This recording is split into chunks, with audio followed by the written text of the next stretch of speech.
At Morixa Tales, we believe in the power of storytelling. Our scripts weave together deep emotions and dramatic turns to deliver justice where it is most needed. Experience captivating mysteries where the truth eventually shines through, leaving a lasting impact on your heart and mind. After inheriting $62 million, a tragic accident left me in a coma for 6 months. I awoke to a nightmare my sister had abandoned me. Hospital staff tortured me daily, and my body was being ravaged. Everyone believed I would be a vegetable forever.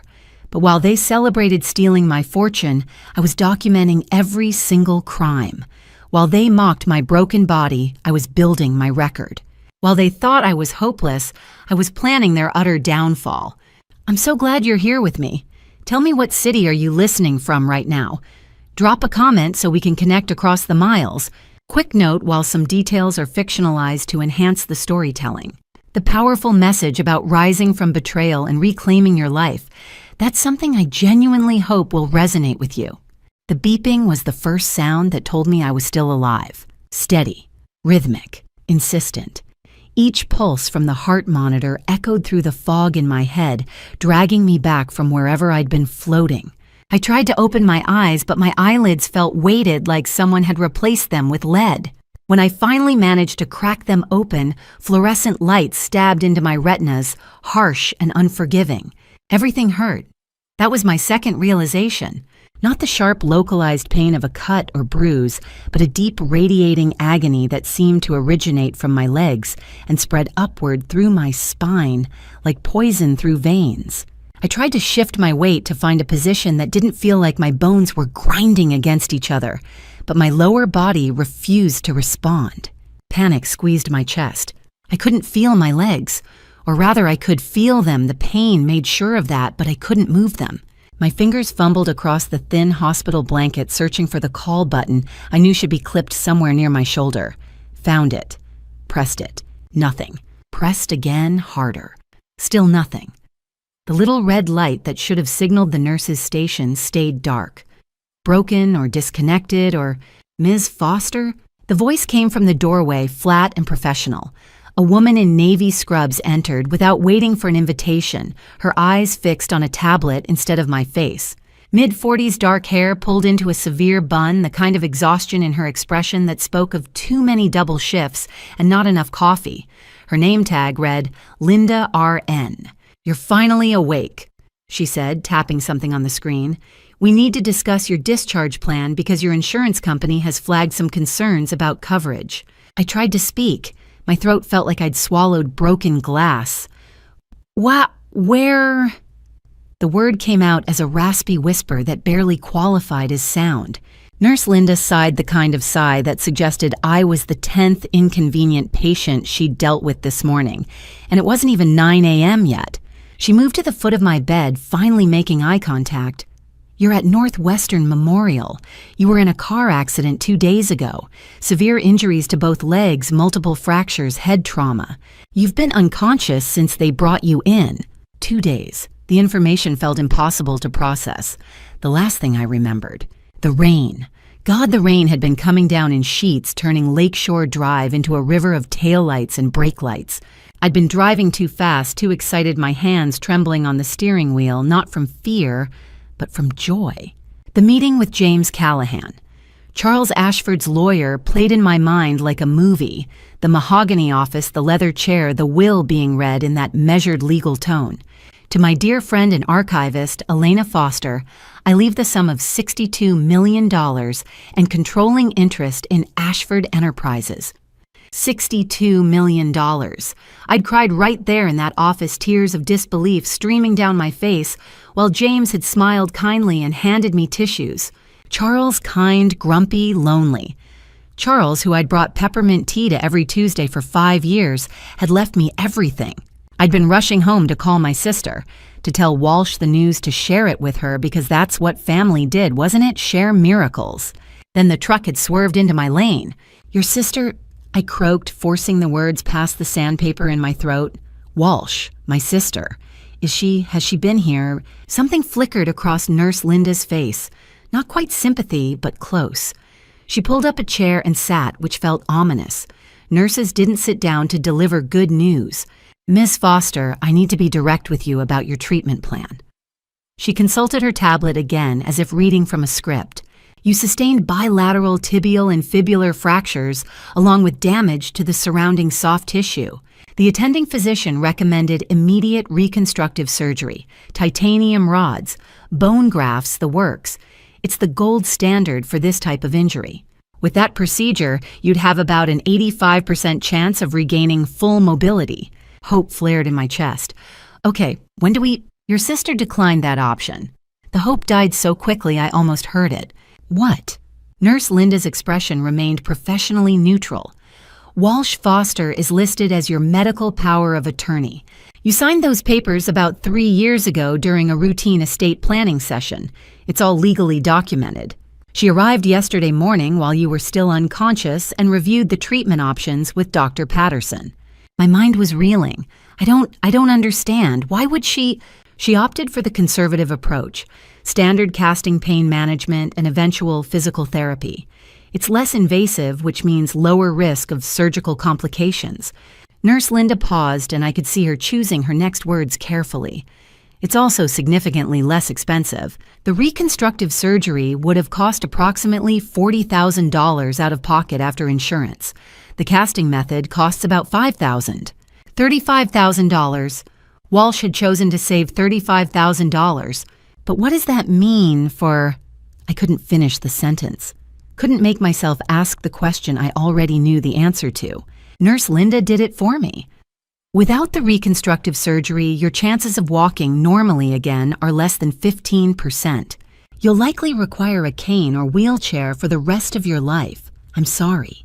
The room tilted, or maybe I did. The beeping from the heart monitor accelerated, matching the sudden frantic rhythm of my pulse. This couldn't be real.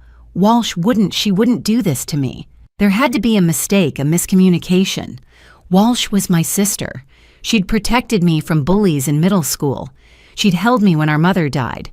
She wouldn't. I need to talk to her. I managed. There's been a mistake. She didn't understand what the doctor was saying. She'll fix this. The pain medication drip must have kicked in again because the edges of my vision started to soften and blur. I fought against it, tried to keep my eyes open, but exhaustion was pulling me down like an anchor. Miss Foster, I really think you should rest. Call Walsh, I whispered. Please. She's my sister. She'll fix this. She has to. Nurse Linda stood tucking the tablet under her arm. Her face was carefully blank, the expression of someone who'd seen this movie before and knew how it ended. I'll note your request in your chart. She left without another word, her footsteps fading down the hallway. I stared at the ceiling tiles, counting the small holes in the acoustic paneling, because focusing on anything was better than thinking about what I'd just been told. 15%, wheelchair, cane, the rest of my life. No, there was an explanation. Walsh would come back. She'd tell me this was all a horrible misunderstanding. She'd authorize the surgery and everything would be fine. We'd laugh about it later once I was healed and walking, and the morphine pulled me under before I could finish the thought. But even as I drifted away, one phrase kept echoing through my fading consciousness, $35,000. My sister had decided I wasn't worth $35,000. I didn't know then that Walsh had already decided I wouldn't walk again, and that was just the beginning. 4 hours later, the door opened, but the woman who walked in wasn't the sister I remembered. Walsh Foster looked like she'd stepped off a magazine-cover charcoal Armani blazer, silk blouse hair swept into a perfect chignon. Diamond studs glinted at her ears. The contrast between us was obscene, her in designer wear me in a faded hospital gown, broken and helpless. Walsh. Relief flooded through me. Thank God, there's been a mistake about the surgery. The nurse said you declined the reconstructive procedure, but I know you didn't understand. There's no mistake. Her voice was ice. I blinked, certain I'd misheard. What? She stepped further into the room, closing the door with a soft click. She didn't rush to my bedside, didn't take my hand. She examined the room like someone touring a property they'd never buy. I understood the doctor perfectly. Walsh said, turning those cold hazel eyes on me. I chose the cheaper option because you don't need expensive surgery. You need to learn your place. The words made no sense. Walsh, I don't understand. There's the inheritance. Charles Ashford left me $62 million. I was coming home to tell you. We can pay for the surgery. I already know about Charles's will. The statement hit like a physical blow. What? Walsh's lips curved into something that might have been a smile. I hired a private investigator 3 weeks ago when Charles went into hospice. I knew the old man was dying and I knew you'd been his favorite little pet. So I paid someone to monitor the lawyer's office. She pulled out her phone showing surveillance photos. I knew about the inheritance before you walked into that office yesterday. My mind reeled. Then why didn't you say something? Because I wanted to see if you'd tell me first. If for once you'd think of me instead of assuming everyone would just hand you whatever you wanted. She pocketed the phone. But no, you got in your car probably planning how you'd graciously share your windfall like some beneficent queen tossing coins to peasants. That's not what I was thinking. You're my sister. I love you. I wanted us both. You love me. Walsh laughed harsh brittle. You pity me. You've always pitied me. The older sister who worked twice as hard for half the recognition. Pretty, but not beautiful. Smart, but not brilliant. Never quite enough. She moved closer, hands trembling slightly, the only sign of emotion beneath that frozen surface. Do you know what people say about us? Mom's friends said, Walsh is confident, but Elena has such a kind heart. The guidance counselor told me to learn from your natural empathy. And Charles Ashford, a man I visited twice professionally, looked right past me and chose you, the quiet archivist who brought him tea. I didn't know you'd visited him. Of course he never mentioned me because I didn't matter. But you, with your shy smile and genuine interest in dusty documents, you were special. You always are. I tried to reach for her hand. Walsh, please. I never meant... She jerked away like I'd tried to burn her. Don't. She pulled a manila folder from her handbag and threw it onto my lap. Your medical power of attorney paperwork. You signed it 3 years ago.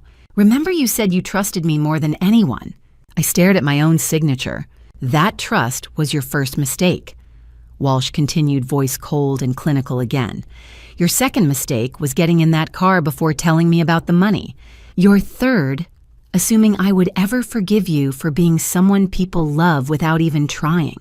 My throat closed. What are you saying? I'm saying I'm your healthcare decision maker now, and I've decided you don't need a $40,000 surgery that will have you walking in heels within 6 months. You need a $5,000 casting that will leave you dependent, limited, humble. She leaned close, her Chanel perfume suffocating. I want you to feel what I've felt my entire life, Elena. Inadequate, secondary, less than. Tears burned my eyes. You're my sister, and you're my burden. Walsh straightened, smoothing her blazer. The accident was your bad timing, but what happens next, that's all mine. She reached over and plucked the call button from my bed rail. I watched helplessly as she placed it on the counter across the room, just far enough that I couldn't reach it even if I could move. Walsh, please. But she was already at the door heels, clicking sharply. She paused, glancing back. For a moment, something flickered in her eyes, regret, guilt. Then it was gone, replaced by that terrible coldness. You'll thank me eventually, she said. Wealth looks different when you're looking up at it from the ground. The door closed. I lay there staring at the call button. I couldn't reach the POA papers scattered across my blanket, the empty doorway. My chest ached with something worse than the pain in my legs, the crushing realization that the person I'd loved most had just systematically destroyed me. And the most terrifying part, she'd done it with the calm precision of someone who'd been planning it for a very long time. I thought that was the worst of it. I thought surely once she calmed down, my sister would come back, the sister who used to protect me. I was wrong. The second blow came with a smartphone camera and a practiced smile. I hadn't eaten since the accident. A food tray had appeared at some point while I'd been dozing after Walsh left, but a nurse, not Linda, someone I didn't recognize, had removed it before I could even lift my head to see what was on it. Dietary restrictions, she'd muttered, not meeting my eyes. I suspected Walsh had left instructions about that too. Keep me weak, keep me dependent. The door opened again as twilight painted the room in shades of gray. I tensed, expecting Walsh to return for another round of psychological warfare. Instead, a man stepped inside, tall, lean, wearing designer jeans and a cashmere sweater that probably cost more than my monthly salary used to.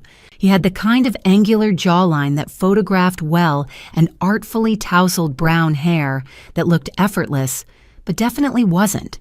Trevor Mason, Walsh's husband of 2 years. I'd met him exactly 3 times, once at their engagement party, once at their wedding, and once at an awkward holiday dinner where he'd spent most of the meal on his phone. He'd always struck me as pleasant but hollow, the kind of person who smiled a lot without actually expressing joy. Walsh had met him at some finance networking event and they'd gotten married within 6 months. I'd thought it was romantic at the time. Now I wondered what Walsh had promised him. Elena.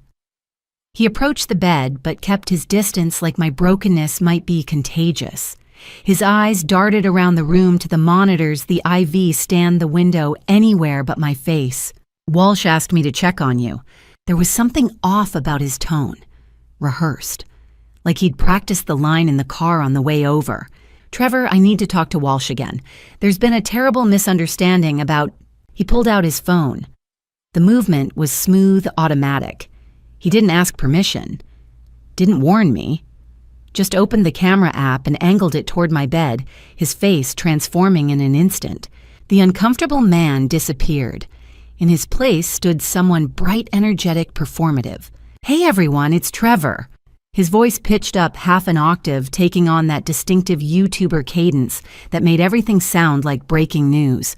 I'm here at Northwestern Memorial Hospital visiting Elena, that's my wife Walsh's younger sister. She's been through so much, you guys. The camera swung toward me. I saw myself in the reverse image on his screen, hair matted and greasy hospital gown hanging off one shoulder, the bruising on my face, a deep purple against pale skin. Tears I hadn't realized were falling tracked down my cheeks. Trevor, please don't... But he kept recording, narrating over my weak protest like I was part of the scenery instead of a person. We wanted everyone to know that despite some family differences, and we're not going to get into that drama right now, this isn't the time. Walsh is being incredibly generous. She's covering all of Elena's medical expenses out of pocket, making sure she has the best care possible, really stepping up as the older sister. That's not true. I managed my voice cracking. She refused the surgery. Trevor zoomed in the angle, making my desperate expression look unhinged. Crazy. The camera caught the wild movement of my hands as I tried to reach for him to grab the phone to make him stop. The pain medication is really strong, Trevor said to his invisible audience, his voice dropping into that sympathetic but condescending tone people use when talking about someone who isn't quite right in the head. The doctor said she'd be confused for a while. It's really heartbreaking to see. But we're here for her, supporting her through this difficult time. He turned the camera back to himself, arranging his features into an expression of noble suffering. Please keep Elena in your prayers, guys. And if you want to help, because we know so many of you have big hearts, I've set up a GoFundMe to assist with her ongoing medical costs. Link is in my bio. Every little bit helps. Even just sharing this video means the world. Elena needs all the support she can get right now. A GoFundMe. He'd created a fundraising page in my name, probably filled with carefully worded lies about how Walsh was heroically supporting her tragic sister, collecting donations from strangers' sympathy while I lay here unable to even feed myself. The rage that surged through me gave me strength I didn't know I still had. I lunged forward, or tried to. My upper body barely lifted off the mattress before pain exploded through my spine, and I collapsed back with a gasp that probably looked like a sob on camera. Perfect footage. The broken sister, pathetic and helpless. Trevor lowered the phone, his performative smile dropping away to reveal that uncomfortable expression again. He looked at me for just a second, really looked, and I saw guilt flicker across his face. Then he blinked and it was gone, replaced by blank detachment. I should go, he mumbled, already backing toward the door. Walsh is waiting. He slipped into the hallway, but the door didn't close completely. Through the 6-inch gap, I heard voices. Posted. Trevor's voice stripped of its camera-ready enthusiasm. It's already getting engagement. Lots of sad face reacts. Couple people asking about the GoFundMe. Good. Walsh's voice was crisp, satisfied. Let everyone see how charitable I am, how devoted. When the inheritance becomes public knowledge, no one will question that I deserve a share. Are you sure she can't access it yet? Because the probate process takes weeks, sometimes months. By the time the money clears, I'll have documented months of supporting my poor disabled sister. Public sentiment will be on my side. The courts will see I'm the responsible one. Their footsteps faded down the corridor, heels and dress shoes clicking in sync. I lay there in the darkening room, staring at the ceiling tiles I'd already memorized. The video was out there now, spreading across social media like poison. People were watching me at my most vulnerable, believing Walsh's carefully constructed narrative. She wasn't just destroying me privately. She was doing it in front of an audience, rewriting history, in real time casting herself as the hero and me as the burden. My whole body trembled from pain, from hunger, from a fury so intense it felt like it might burn through my skin. But underneath the rage, something else was forming, something cold and hard and patient. As I lay there, the video already spreading across social media, I made a decision. I would remember this. Every angle, every lie, every calculated performance. And one day, the camera would show the truth. The next morning, I woke to Nurse Linda shaking my shoulder. "You're being discharged," she said flatly. Discharged. Every nerve in my body screamed. "It's only been 2 days. I can't walk." "Your sister signed AMA paperwork against medical advice discharge." Linda's face was carefully neutral. "She's taking responsibility for removing you from care." Before I could process that, Dr. Patterson entered, gray-haired, grim-faced. "Miss Foster, this is medically inadvisable in the extreme. You're at high risk for infection. Your bones haven't begun to heal, and you need monitoring." My recommendation is that this conversation is over. Walsh stepped inside wearing cream designer clothes and gold jewelry, looking like she'd just left a business lunch. She set an expensive leather tote on the counter with casual authority. "I'm taking my sister home for family care," Walsh announced. "We can't afford extended hospital stays. The bills are already astronomical." "Walsh, please, I can pay for—" My voice cracked. "You don't have access to your accounts, Elena." Her tone was perfectly reasonable. "I checked with the bank this morning. Your inheritance is tied up in probate. James Callahan hasn't transferred any funds yet, and he won't for weeks, possibly months. That's how estate law works. Until then, you're broke." The words hit like ice water. She was right. Charles's estate would need court approvals, creditor notifications, tax assessments. The money existed, but I couldn't touch it yet. And our joint account, which I emptied yesterday, $175,000. I had to use it to secure housing for you, pay the medical transport, hire your caregiver. Walsh pulled pre-signed papers from her tote. "Everything's legal." Dr. Patterson looked between us, clearly uncomfortable, but he knew he was beaten. Hospital administrators wouldn't fight this one, less uninsured patient. 20 minutes later, I was being wheeled toward a dingy medical transport van with rust spots and a cracked windshield. The driver helped transfer me to a gurney that smelled of disinfectant and old cigarette smoke. The apartment Walsh had secured was in Logan Square, miles from her Gold Coast condo. Working-class building with peeling paint and a broken elevator. The driver and Walsh, half carried, half dragged me up 2 flights of stairs, my cast banging against the railing with each step. Inside was a 400-square-foot studio with water-stained ceiling tiles and a window facing a brick wall. A hospital bed stood in the center, surrounded by bare minimum supplies. A woman in tired scrubs waited inside mid-40s with exhausted eyes. "This is Teresa, your home health aide," Walsh said, without bothering with last names. 8 hours a day, $15 an hour. I'll pay her weekly." She turned to Teresa. "Make sure she stays in bed." Teresa nodded, but something in her expression said she'd seen this before, families abandoning vulnerable people. Walsh left without looking back. Teresa was kind, helped me into bed, adjusted pillows, left water and crackers within reach. But after her 8-hour shift ended, she had to leave. 3 other clients, she explained apologetically. She'd be back tomorrow morning. Night 1 alone was a nightmare. I couldn't reach the bedside commode. The humiliation of lying in my own waste, unable to do anything about it, was crushing. I cried silently in the dark, listening to sirens wail past on the street below. Day 3, Teresa arrived late and empty-handed. "Mrs. Mason hasn't paid me," she said, voice heavy with regret. "I'm so sorry, Elena, but I can't work for free. I have Bill's kids in school." She pressed a piece of paper with her phone number into my hand. "If you get access to money, call me. I'll come back. But until then..." She left, the door closed. No phone, Walsh had taken mine, claiming she'd keep it safe. No food, the crackers were gone. No way to walk, no way to reach anyone, no way to do anything but lie there and wait to die. I had to try something. Using every ounce of strength in my upper body, I dragged myself out of the bed. My legs were useless dead weight that screamed with pain when I moved them.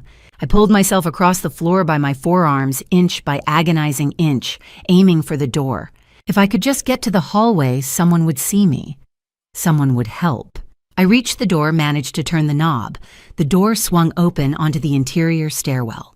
3 concrete steps led down to the landing. I didn't see them in time. My momentum carried me forward, and I tumbled, body slamming against concrete cast, cracking against metal railing, head bouncing off the landing floor. The impact knocked the air from my lungs. For several seconds, I couldn't breathe, couldn't move, couldn't think. When my vision cleared, I realized I was outside. The building's exterior door had been propped open with a brick, and I'd rolled through it onto the sidewalk. January in Chicago is brutal. The rain that started falling wasn't the gentle spring kind. It was freezing, needle-sharp, the kind that soaks through clothes in seconds. My hospital gown offered no protection. Within minutes, I was shivering violently, hypothermia setting in fast. I tried to call for help, but my voice was a raspy whisper lost in the sound of rain and traffic. People walked past. A man in a business suit stepped over me, phone to his ear. A woman with a stroller gave me a wide berth, pulling her child close, like my suffering might be contagious. I was invisible, just another broken thing on a Chicago street. The cold seeped into my bones. My shivering slowed, a bad sign. My thoughts grew fuzzy at the edges.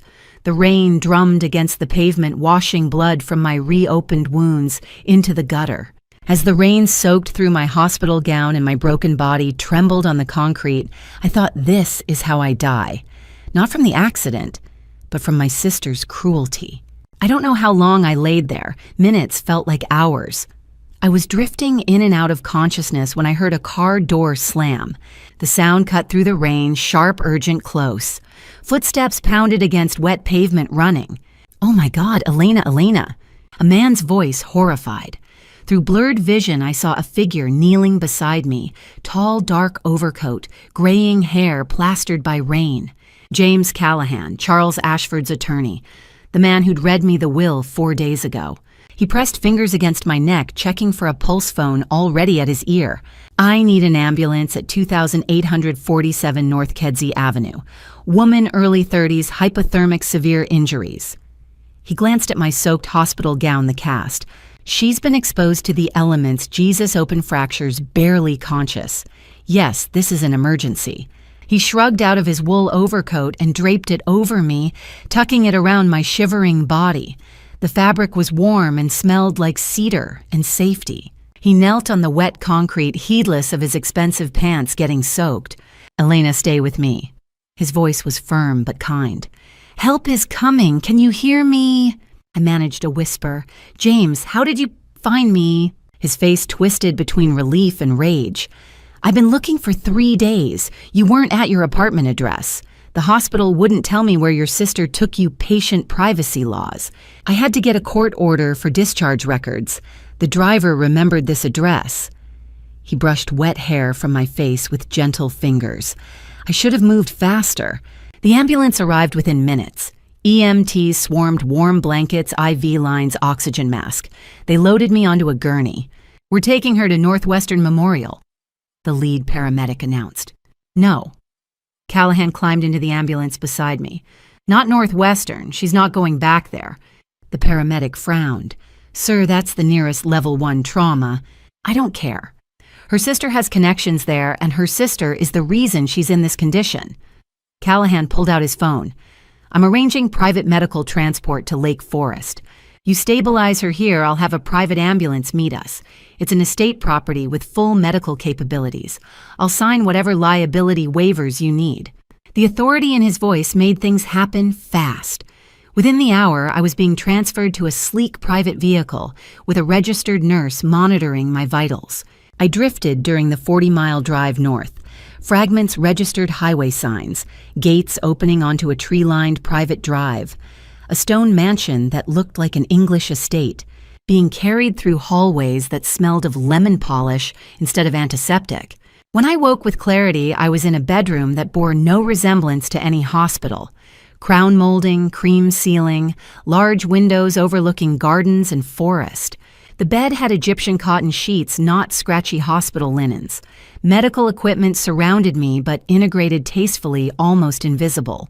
James Callahan sat in a leather armchair beside the bed, his overcoat gone but his dress shirt still damp. "You're safe now," he said simply. Something inside me broke, not shattered but released. The story poured out in fragments. Walsh's cruelty. The POA abuse, the surgery she'd refused Trevor's video. The apartment Teresa leaving the fall, the rain people stepping over me. Callahan listened without interrupting his expression, growing progressively harder. When I ran out of words, he leaned forward, elbows on knees. I should have anticipated this. Charles warned me his will might create complications. He knew his own children were vultures, that's why he disinherited them. But I didn't move fast enough to protect you. His jaw tightened. That ends now. The inheritance, I whispered. Did I dream it? You didn't dream it. He pulled out a leather folder showing documents with official seals and Charles's signature. $62 million in liquid assets, plus controlling interest in Ashford Enterprises. It's real, Elena, and we're going to make damn sure Walsh never touches a penny. But how she's been stealing, she has my medical power of attorney, which we're revoking immediately. As for the rest, we follow Charles's plan exactly as he wrote it. Callahan pulled out another document, a letter in Charles's handwriting. Charles was brilliant. He knew sudden wealth destroys unprepared people. He knew opportunists would circle. So he built protections into the will. He handed me the letter. Elena, if you're reading this, I'm gone. I hope Callahan found you before the vultures did damage. Listen to him. He's suggesting you disappear for 6 months. It feels like running, but it's strategy. Use that time to heal physically and mentally. Learn the business. Get strong. When you emerge, you'll be ready. Trust the process. Trust yourself. Charles. 6 months, I repeated. Disappear. The will stipulates a 6-month rehabilitation and training period before you assume control of Ashford Enterprises.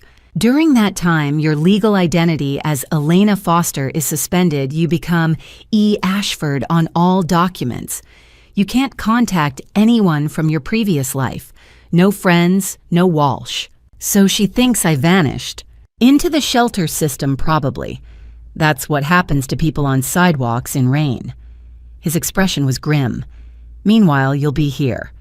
Fully staffed medical facility, physical therapists, corporate trainers, security, everything you need to transform from victim to CEO. I looked around the elegant room, then at my battered body, then back at Callahan. She wanted me dependent, broken, and Charles gave you resources to become the opposite. Callahan stood. The question is, what do you want to do with them? The rain still drummed against windows, but I wasn't cold anymore. I wasn't helpless. And I wasn't the naive sister who'd woken in Northwestern ICU 4 days ago. I want justice, I said, voice steady. I want Walsh to understand what she's done, and I want her to pay. Callahan's expression shifted into something like approval. Then let's begin. As Callahan explained the 6-month plan Charles had designed, I realized my benefactor had given me more than money. He'd given me time. Time to heal, time to prepare, and time to ensure my sister would pay for every cruelty. The morning after brought clarity, medical and otherwise.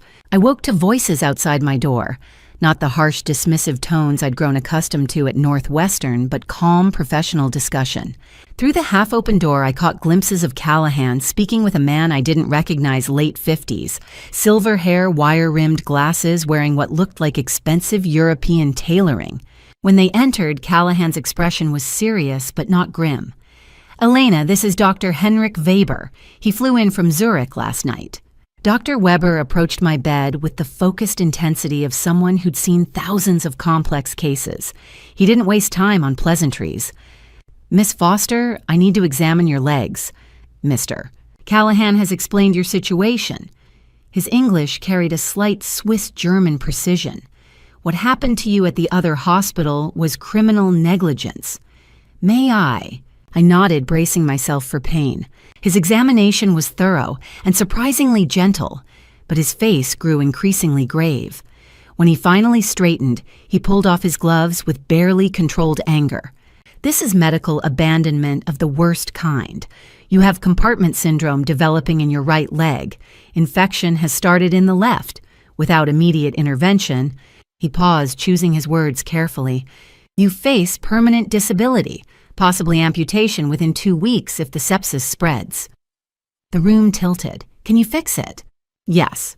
His certainty was absolute. "But we must act immediately. 6 to 7 hours of surgery minimum. I'll need to reconstruct both tibius, insert titanium rods, perform bone grafting where the initial fractures were misaligned. It's complex, but I've done this procedure hundreds of times." He looked at Callahan. "We should schedule for tomorrow morning. I'll need the surgical team briefed tonight." "Wait," I said, my voice small. I don't have insurance anymore. Walsh canceled it. And the money from Charles is tied up in probate, right? I can't afford." Callahan interrupted his tone, brooking no argument. "The Ashford estate is covering all medical expenses. Period. Money is not a factor in your care. Ever again." Something in the way he said it made me pause. "What do you mean, ever again?" Dr. Weber glanced at Callahan, then back at me. "I'll give you 2 privacy. I need to coordinate with the surgical staff." He left, closing the door quietly behind him. Callahan pulled a chair close to my bed and sat down, setting his leather briefcase on his lap. "I should have explained this sooner, but you needed to be stable first. Charles's will is extensive, and it contains very specific protections designed for exactly this kind of situation." He pulled out a thick document, but instead of handing it to me, he just held it. "You inherited $62 million in liquid assets, cash, stocks, bonds. But that's not all. You also received a 68% controlling stake in Ashford Enterprises. That makes you the majority shareholder and effectively the owner of a $2.4 billion corporation." I couldn't process it. The numbers were too big. But Walsh said the money was in probate, that it would take weeks. Walsh, Callahan said flatly, was lying, or operating on incomplete information. The liquid assets cleared probate the day after the will was read. I had them transferred to a protected trust account in your name on January 23rd, the morning of your accident. He leaned forward. "Elena, you've had access to that money since the day you woke up in the ICU. Walsh never knew that. She thought you were broke and helpless." The betrayal hit me again, fresh and sharp. My own sister had abandoned me, thinking I had nothing. "But why didn't you tell me? Why didn't you help me sooner?" His expression tightened with something that looked like guilt. "I tried. I called Northwestern 6 times that first day. Each time Walsh told them she was your medical proxy and that you were not to receive visitors or calls. By law, they had to comply. It took me 48 hours to get a court order overriding her authority. Then another day to find you after she'd moved you out of the hospital." His voice dropped. "I'm sorry I didn't act faster. Charles warned me your inheritance might cause complications. I didn't imagine it would nearly kill you." I closed my eyes, fighting tears. "Why did Charles leave me all this? I barely knew him. We met maybe a dozen times. He saw something in you. Kindness, I think. Intelligence that hadn't been corrupted by ambition." Callahan opened the will to a specific page marked with a yellow tab. "But he also knew that giving you immediate control of that much wealth, especially in your current state, would make you a target. So he built in protections." "What kind of protections?" "A 6-month waiting period before you assume full control. During that time, your legal identity as Elena Foster is suspended. All documents, all accounts, everything is under the name E. Ashford. You disappear from public record. No one can find you, sue you, or manipulate you. 6 months of hiding. 6 months of healing and training. He pulled out another document, a training schedule. Charles built an empire from nothing. He didn't want to hand you a fortune and throw you to the wolves. For the next 6 months, you'll undergo physical rehabilitation to walk again, but you'll also receive intensive corporate training from Ashford's executive team, finance, operations, management, strategy. By the time those 6 months end, you won't just own the company, you'll know how to run it. I stared at the schedule, overwhelmed. And then what? Then you walk into the boardroom as chairwoman of Ashford Enterprises. Full voting control, full authority. You become one of the most powerful business owners in America. He closed the folder. Charles called it the chrysalis protocol. You go in broken, you come out transformed. It sounded impossible, like a fairy tale. Why would he do this for me? Callahan reached into his jacket and pulled out a handwritten letter, expensive, stationery, elegant fountain pen script. He left this for you. I was instructed to give it to you before the surgery. I unfolded it with shaking hands. Pain became my teacher. Every session in the therapy room taught me what my body could endure and what my mind could plan. Maria Rodriguez, my physical therapist, was a former Army medic with iron gray hair pulled into a severe bun and the kind of no-nonsense demeanor that made you sit up straighter, even in a wheelchair. She wheeled me into the rehab gym on a gray February morning and said, "We start with upper body today. Your legs aren't ready to bear weight yet, but we need core strength if you're ever going to walk again. You're going to hate me for the next 6 weeks." She was right. The first exercises were humiliating resistance bands that felt like iron chains, assisted stretches that left me gasping, trying to lift my own body weight while my arms shook and my vision swam. I'd always been active, always moved through life with easy confidence. Now I couldn't pull myself out of a wheelchair without trembling. "Pain means healing," Maria said on day 3 when I was close to tears and ready to quit. "You're rebuilding bone, muscle, nerve pathways. Your body is a construction site right now. Be patient with it." But patience had never been my strength, and now trapped between broken and whole, I was discovering something I'd never cultivated before: cold, calculating rage that sharpened thought instead of clouding it. By the 3rd week, when Callahan arrived with his leather portfolio stuffed with corporate documents, I'd graduated from bedridden to wheelchair mobile, which felt like progress until I realized how much dignity I'd lost in the process. He spread an organizational chart across the table in the sunroom, Ashford Enterprises at the top, a sprawling tree of subsidiaries branching beneath. "Luxury real estate in New York, Miami, Los Angeles," he explained, tapping each box with his pen. 3 fashion houses, all mid-tier luxury. Jewelry that's Radiance and Company, your flagship. 2 boutique hotel chains. Combined annual revenue, $2.4 billion. The numbers felt surreal, like someone else's life bleeding into mine. "I'm an archivist," I said flatly. "I catalog historical documents for university libraries. I don't know the first thing about running a corporation." Callahan slid a training schedule toward me. "You're not running it yet. You're learning. Charles left you an exceptional executive team. They've been managing day-to-day operations for decades. Your job isn't to micromanage. It's to understand strategy well enough to protect what he built." His finger traced down the chart to one subsidiary that made my breath catch. Radiance and Company, the luxury jewelry brand Walsh had obsessed over for years, pinning images of diamond necklaces and sapphire bracelets she could never afford on secret Pinterest boards I'd accidentally discovered during a holiday visit. An idea flickered in my mind, dangerous and delicious, but I kept my expression neutral and simply said, "Tell me more about Radiance." The 4th week brought the walker a humiliating metal cage that became my lifeline as I relearned what it meant to stand. The first time I gripped the handles and pulled myself upright, knees, shaking Dr. Weber and Maria, flanking me like sentries, I thought my legs would shatter all over again. But I stayed up. 10 seconds became 20. 20 became a full minute, and when Maria said, "That's enough for today," I gasped out, "One more lap," and made it halfway across the room before my body gave out and she had to catch me. That night, icing my legs and swallowing pain medication, I opened my laptop and started researching Walsh with the same methodical attention I'd once applied to archival documents.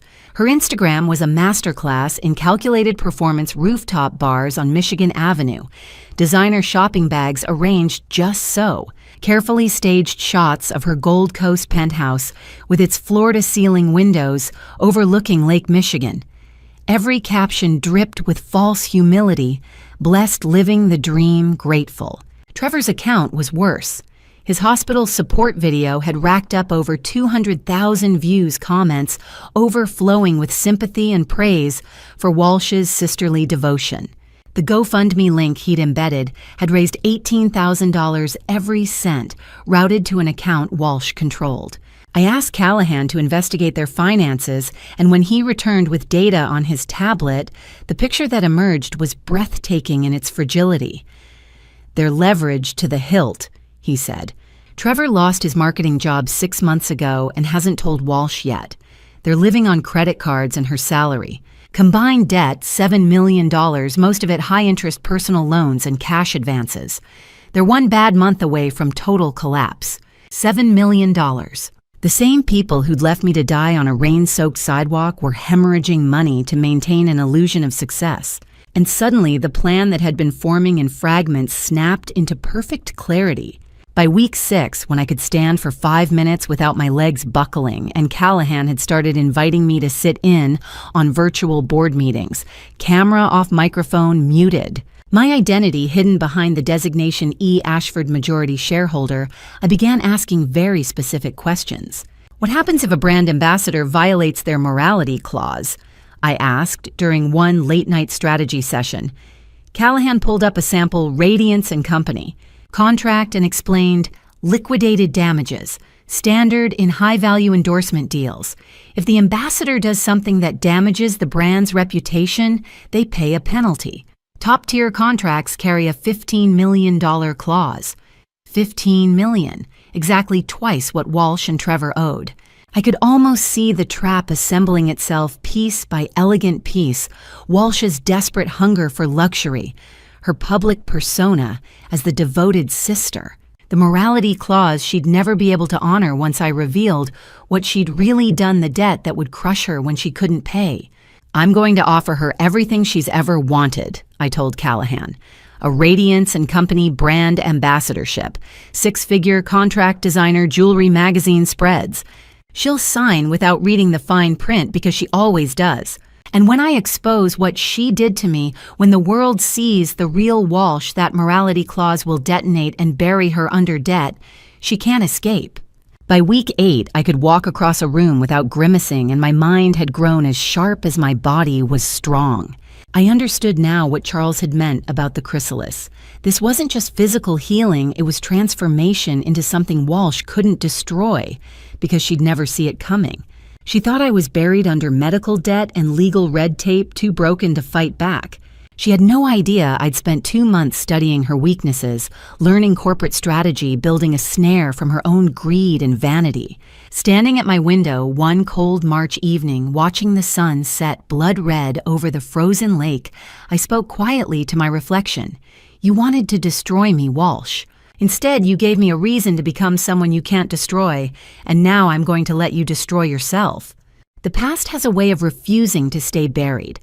I learned this while searching through my own history hidden in my sister's lies. By late March, I'd graduated from walker to cane, a sleek black walking stick that made me feel less like an invalid and more like someone reclaiming her life. The pain was manageable, now reduced to a dull ache that flared only when I pushed too hard. Maria had cleared me for independent mobility, which meant I could move through the Lake Forest estate without constant supervision. Callahan arrived on a Thursday afternoon carrying a banker's box that he set on the dining room table with a heavy thud. "Financial records we subpoenaed from Walsh's accounts," he explained. "Credit card statements, loan documents, bank transfers, everything we need to build a case for financial abuse." He paused. "Are you sure you want to go through these yourself?" "I need to see it," I said, "all of it."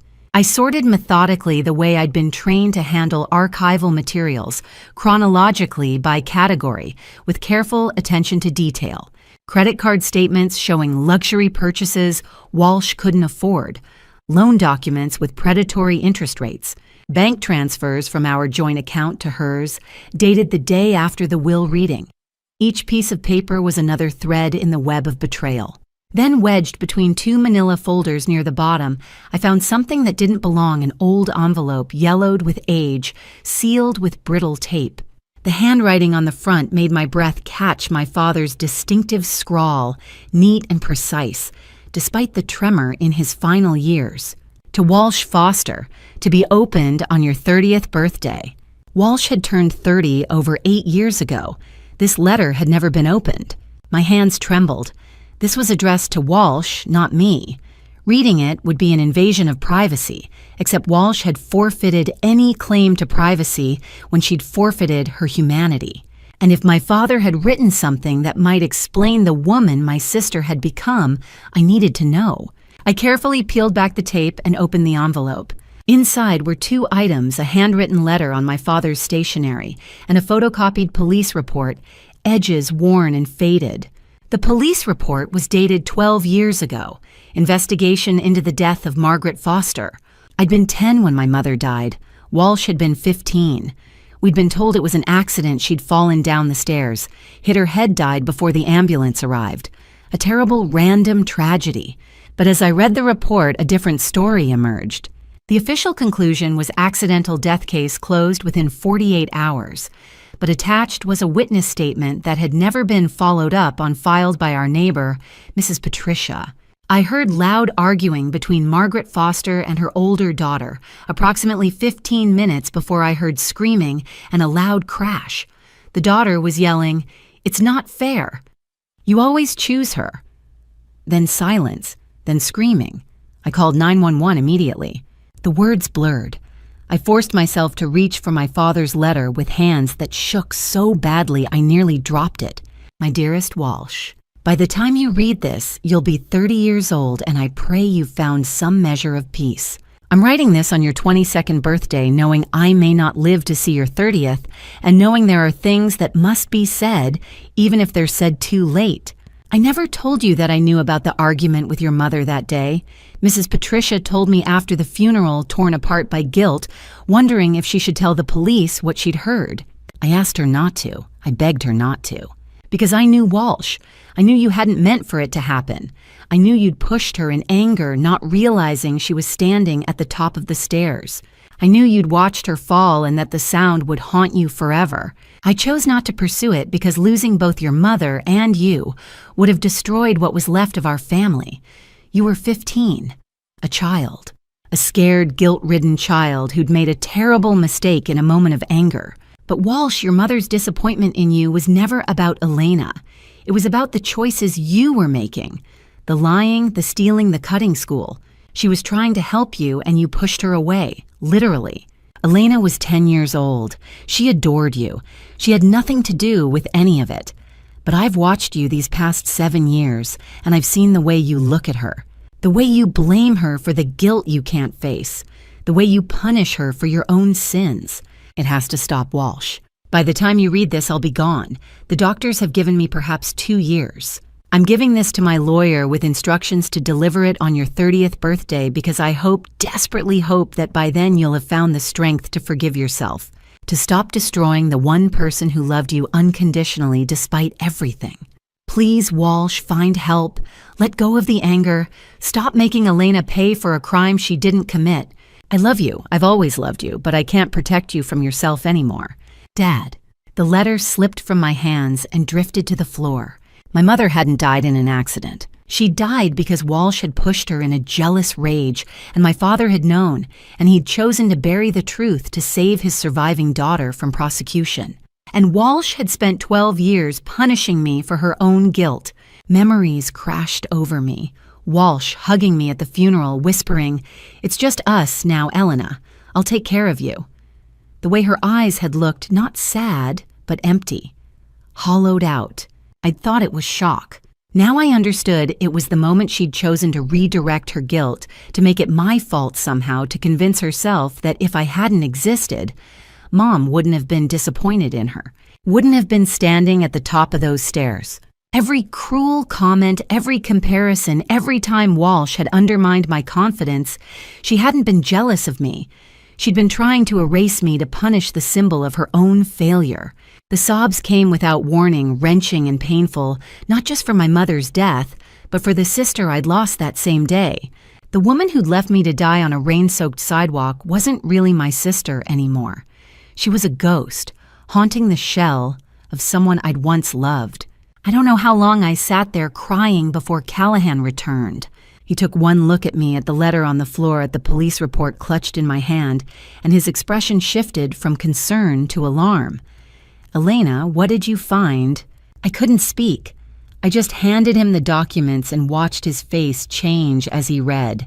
When he finished, he set them down carefully and said, "This changes everything. We can reopen the investigation. Statute of limitations doesn't apply to—" No. He blinked. "Elena, she was 15 years old." I said, my voice raw. "Scared and stupid and angry, and she's been in prison ever since a prison she built for herself, out of guilt and self-hatred. I won't add to that." I met his eyes. "But I will make sure she pays for what she did to me. The adult woman who looked at her helpless, injured sister and chose cruelty, who tried to destroy me to make herself feel better about the destruction she caused 12 years ago. That woman deserves everything that's coming." Callahan studied me for a long moment.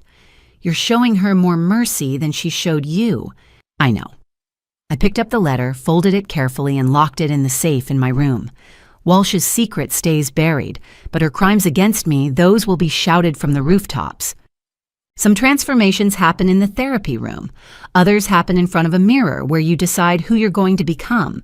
By early April, I was walking short distances without the cane. The titanium rods in my legs had integrated fully, the bone grafts had healed, and the nerve pathways that Dr. Weber had painstakingly reconstructed were firing correctly again. During my monthly video consultation with him, he'd returned to Zurich but monitored my progress remotely. He shook his head in what looked like professional amazement. "This is miraculous progress, Miss Ashford. You've exceeded every projection we made. Most patients at your stage would still be using assistive devices for another 3 months minimum." "I have motivation," I said simply. He smiled, a rare softening of his usually clinical expression. Motivation is powerful medicine. What I didn't tell him was that my motivation wasn't just about walking again. It was about walking into a room and making Walsh realize too late exactly who she'd tried to destroy. Callahan understood. A week after that consultation, he arrived with a woman named Simone Duchamp, a Parisian image consultant who'd worked with executives across 3 continents. She was 60-something, elegant in head-to-toe black with silver hair cut in a geometric bob, and eyes that assessed me like I was a sculpture that needed refinement. "We have 4 weeks, Callahan told her. "She needs to look like she was born to run a Fortune 500 company." Simone circled me slowly, taking in my ill-fitting casual clothes, my long unstyled hair, my bare face. 4 weeks, she murmured in accented English. "It will be tight, but possible." She met my eyes. "Are you prepared to let go of who you were?" "I already let go," I said. "I'm just deciding who I'm becoming." She smiled. "Then we begin." The transformation started with my hair. A stylist from a high-end Chicago salon came to the estate and spent 3 hours cutting and shaping what had been waist-length.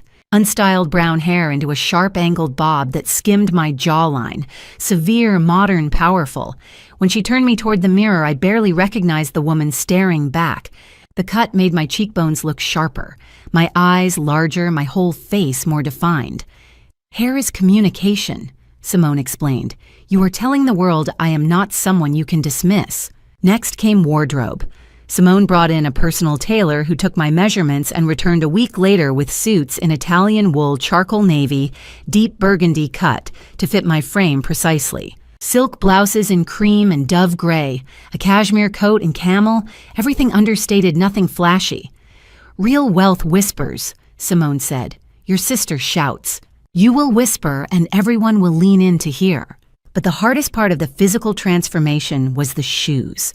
I'd been walking in flats and sneakers for months. Now Simone presented me with a progression 2-inch heels to start, then 3-inch building up to 4-inch Louboutins in classic black with the signature red sole. "You must walk into that boardroom like you own it," she said, "and you cannot do that in athletic shoes." The first day in 2-inch heels, I made it across the room before my calves seized and I had to sit down.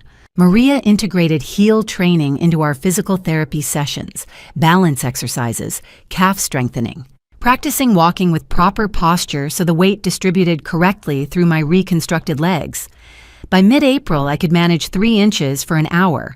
By late April, I walked the entire estate grounds in 4-inch Louboutins without pain. The physical transformation ran parallel to the intellectual one. I'd completed the executive training Callahan had arranged: financial analysis, strategic planning, public speaking, corporate governance. But more importantly, I'd started participating actively in virtual board meetings. Camera on now, asking questions, offering observations. The CFO, a sharp-eyed woman named Patricia, had started addressing comments directly to me. "You have a natural aptitude for this, Miss Ashford," she'd said during our last quarterly review. Charles chose well. I'd smiled and thanked her, but what I was really learning wasn't just business strategy. I was learning how to wield power, how to ask a question that exposed a weakness, how to remain silent at exactly the right moment to make someone uncomfortable, how to speak with the kind of quiet authority that made people listen. And while I was learning to run an empire, I was also learning to dismantle my enemies. Callahan brought me updated financials on Walsh and Trevor every week. The picture grew increasingly desperate. They owed $7 million spread across 17 different creditors, personal loans, credit cards, private lending companies that charged interest rates that should have been illegal.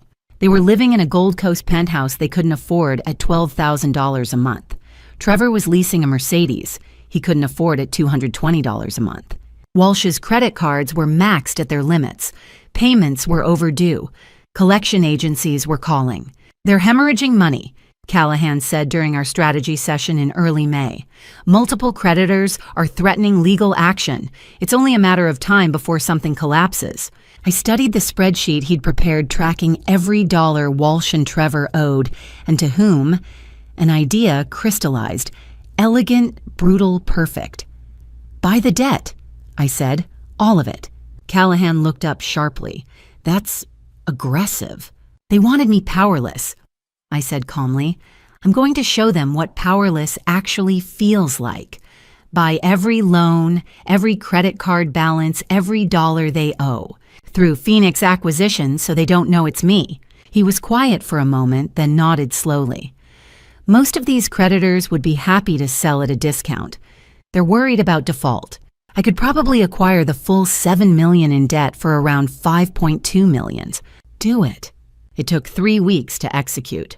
Phoenix Acquisitions, the shell company Ashford Enterprises had created for sensitive transactions, quietly approached each of Walsh and Trevor's creditors with an offer: "Sell us the debt at IEE, 75 cents on the dollar, and your guaranteed payment within 30 days. No risk of default, no costly collection process. Most accepted immediately." By the 3rd week of May, Phoenix Acquisitions owned every dollar Walsh and Trevor owed. $7 million in debt purchased for $5.2 million, and they had no idea their new creditor was me. Callahan showed me the final documentation. "It's done. You now control their financial destruction." I locked the papers in my safe next to my father's letter to Walsh. 2 secrets, 2 weapons, both waiting for exactly the right moment.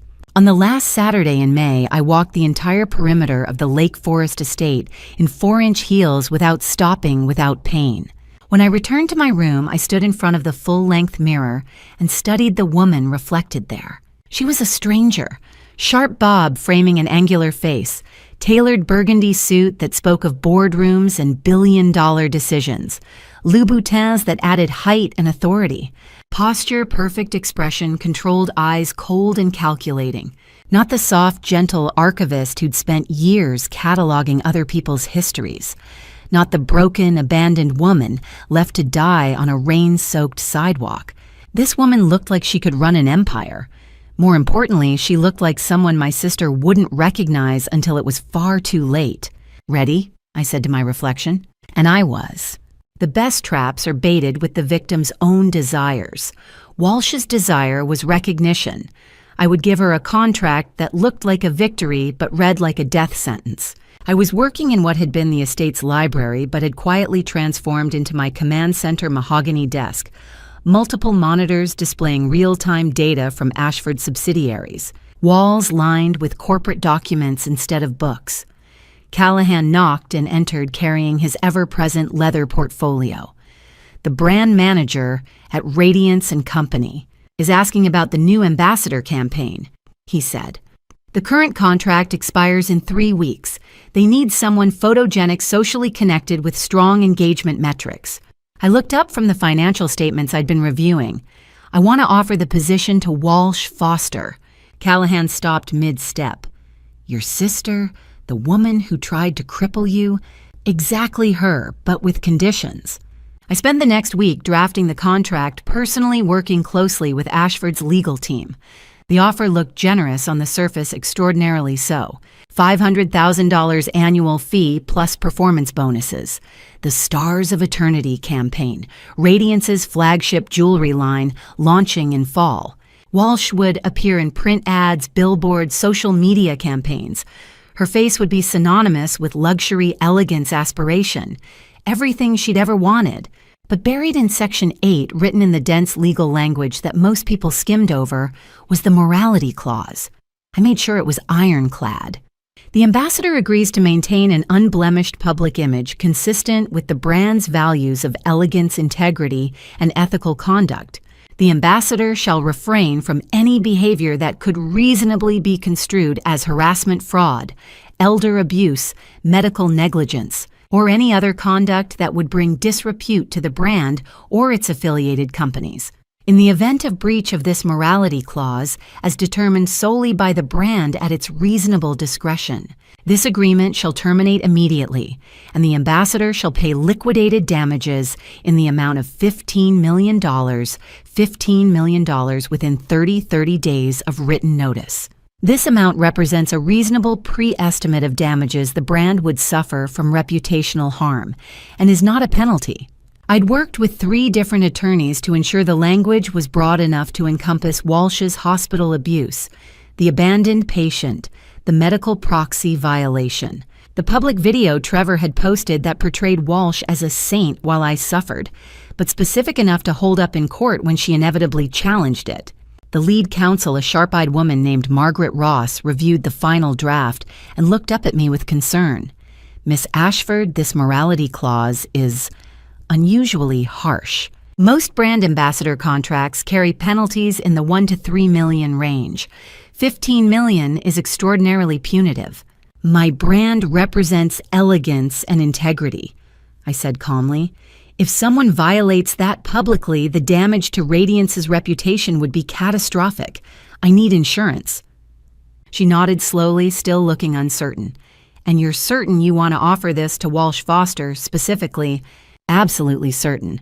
The contract was sent through Radiance's official channels, legal letterhead, professional courier, the whole corporate theater that made it look legitimate and prestigious.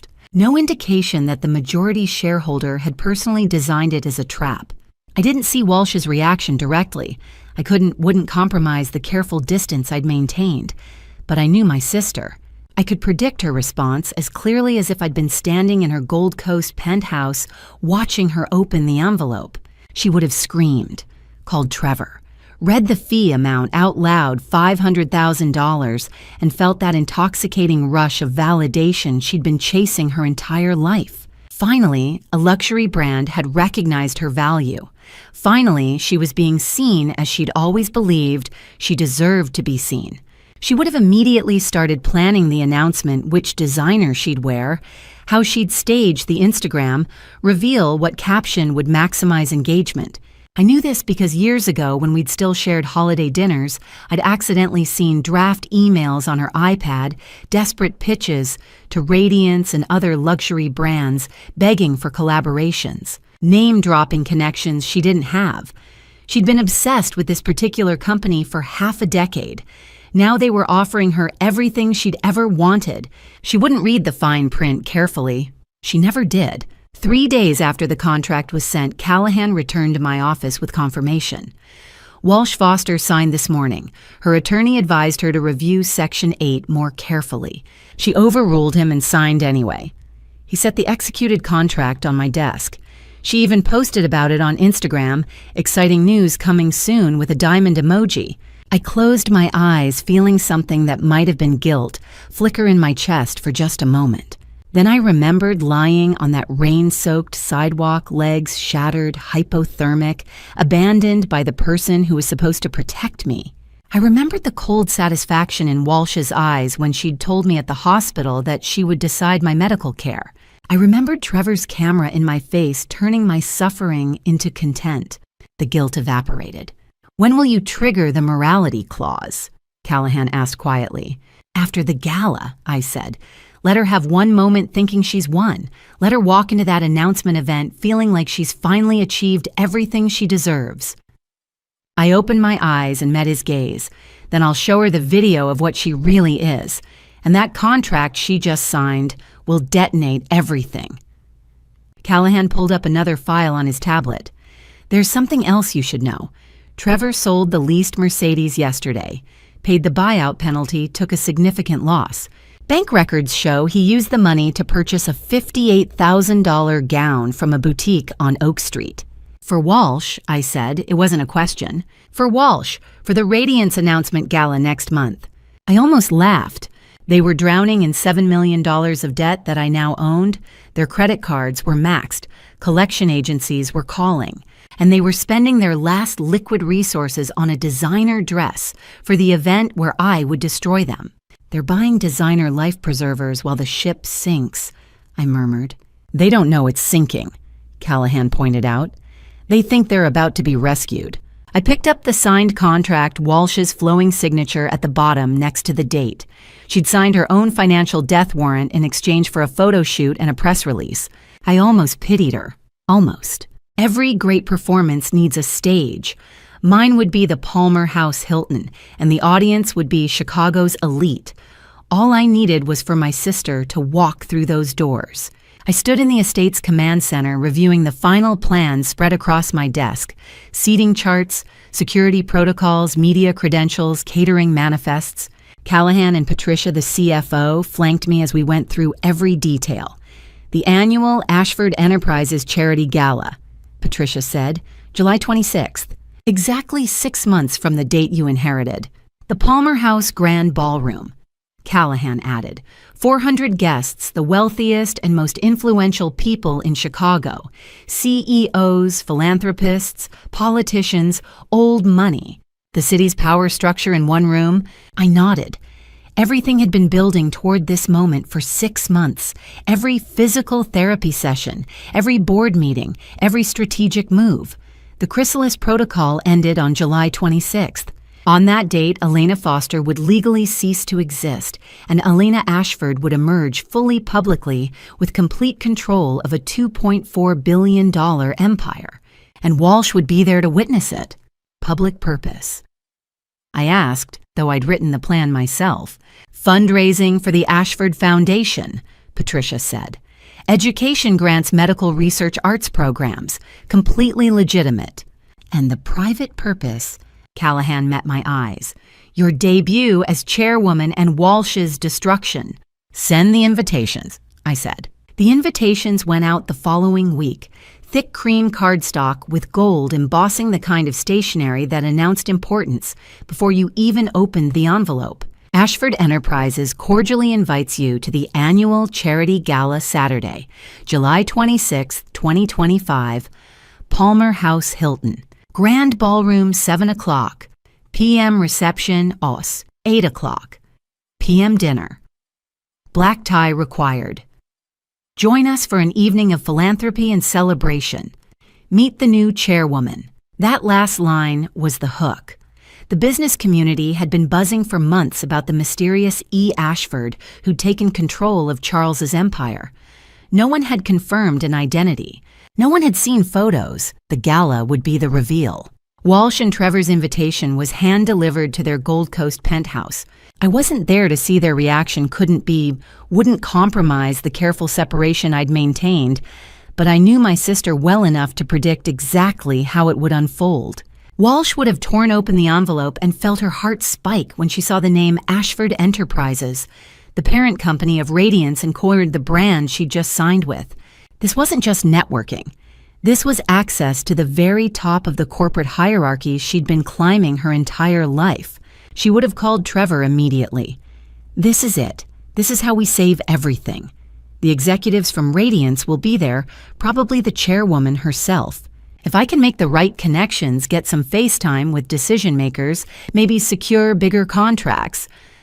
The desperation would be palpable beneath the excitement. They were drowning in $7 million of debt, their lifestyle hemorrhaging their last resources. This gala looked like salvation. Trevor would ask the practical question, can we afford black tie attire? And Walsh would insist, we have to. This is the biggest opportunity we've had. If we play this right, we can meet investors, people who can help restructure our debt. What Walsh didn't know, what she couldn't possibly know, was that every piece had already been positioned against her. Phoenix Acquisitions, the company that owned every dollar of their debt, was me. The new chairwoman they hoped to impress was me. The evidence of Walsh's hospital abuse, Trevor's video medical records witness statements, was compiled, verified, and ready to present. Agent Cooper of the FBI's Financial Crimes Division had been quietly building a fraud case. The stolen joint account funds, the GoFundMe scam, the medical proxy abuse. They thought they were attending a gala. They were walking into a courtroom. Everything is in position, Callahan said during our security briefing with David Marshall, head of Ashford's security operations. Marshall was ex-Secret Service, calm and competent, with the kind of presence that made you feel protected. He spread the ballroom layout across the table. Security will be tight but subtle. Plain clothes at every entrance. Video surveillance on all exits. Agent Cooper and his team will be in a private room adjacent to the ballroom. Once you give the signal, they move in 60 seconds.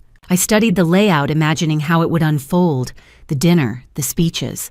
The moment I would step onto that stage and Walsh would see me for the first time since she'd left me to die. What will you wear? Patricia asked. Image would matter that night more than any other. I pulled up a photo on my tablet, a midnight blue silk gown, elegant and architectural, with a high neckline and dramatic open back. Understated but commanding. And I'll wear the constellation. Patricia's eyes widened. The $8 million piece, Radiance's flagship necklace, I confirmed. The constellation was a platinum collar studded with 247 diamonds, arranged like the night sky, with a central 15-carat blue diamond that had once belonged to European royalty.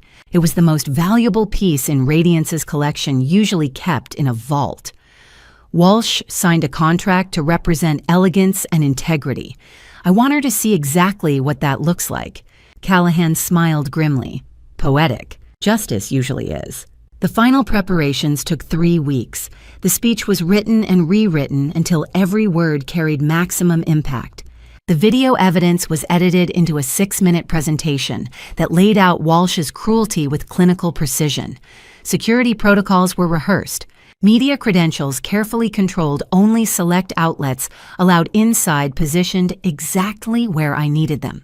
The week before the gala, David Marshall came to my office. Miss Ashford, he said, voice, carrying the weight of someone who understood consequences. Once we start this, there's no turning back. The moment you step onto that stage and reveal who you are, your life changes permanently, and Walsh's life ends. Are you certain? I thought about the question. Thought about the woman I'd been 6 months ago, gentle, trusting, willing to forgive almost anything. Thought about the woman I'd become, strategic, powerful, capable of dismantling someone's existence with legal precision. Then I thought about lying on that rain-soaked sidewalk, legs shattered, hypothermic, abandoned. I've been walking toward this moment for 6 months, I said quietly. I'm not stopping now. He nodded once, sharp and final. Then we're ready. I looked at the calendar on my desk. July 26th was circled in red ink. 6 weeks away. The invitations had been delivered. The stage was set. Walsh would walk into that ballroom thinking she was networking, building connections, saving her failing lifestyle. She had no idea she was attending her own trial, and I would be both prosecutor and judge. The night before battle generals survey the field, I chose Hermes on Oak Street, and Walsh, as predicted, was already there. I arrived mid-morning wearing minimal disguise, my hair styled differently than usual, pulled back severely instead of in the angled bob-oversized sunglasses despite the overcast sky. A cashmere coat in charcoal gray that cost more than most people's monthly rent, but looked understated enough to blend with Chicago's moneyed crowd. I wasn't there to shop.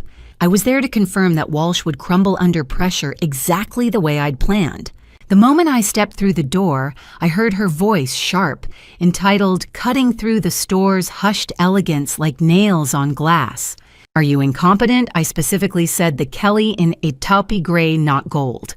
Walsh stood at the main counter, one manicured hand planted on the glass display case, the other gesturing aggressively at a young sales associate who looked close to tears. The associate, her name tag read, Sophie, was maybe 25, dark hair pulled into a neat ponytail, hands trembling slightly as she held a beautiful, honey-colored bag. "I sincerely apologize, ma'am," Sophie said, voice carefully controlled despite the tremor. "Let me check the back inventory again. Do you have any idea who I am?" Walsh's voice rose half an octave. "I'm the new brand ambassador for Radiance & Co. I could have you fired with one phone call." I positioned myself behind a display of silk scarves where I could observe without being noticed. My blood pressure spiked, but I kept my expression neutral. This was exactly why I'd come to see Walsh's true nature on display, one more time before the world saw it tomorrow. Sophie returned from the back room, her professional composure barely holding. "I'm so sorry, ma'am, but we don't currently have the toupee in stock. I can place a special order. I need it for tomorrow. There's an important gala." Special orders typically take 6 to 8 weeks. Walsh snatched her phone from her purse. "Then I'll post about this incompetence. My followers deserve to know how Hermes treats VIP clients." I'd seen enough. I stepped forward, my movement calculated to draw attention. "Is there a problem?" Walsh turned, her eyes raking over me, taking in the expensive coat, the Louboutins, the quiet confidence of someone who belonged in spaces like this. She saw a rival, not a sister. The transformation Simone had orchestrated was complete. Walsh had no idea she was looking at the woman she'd left to die 6 months ago. Her expression shifted to competitive assessment. "Nothing I can't handle, just educating staff about proper service standards." I turned to Sophie, my voice deliberately kind. "You're doing an excellent job.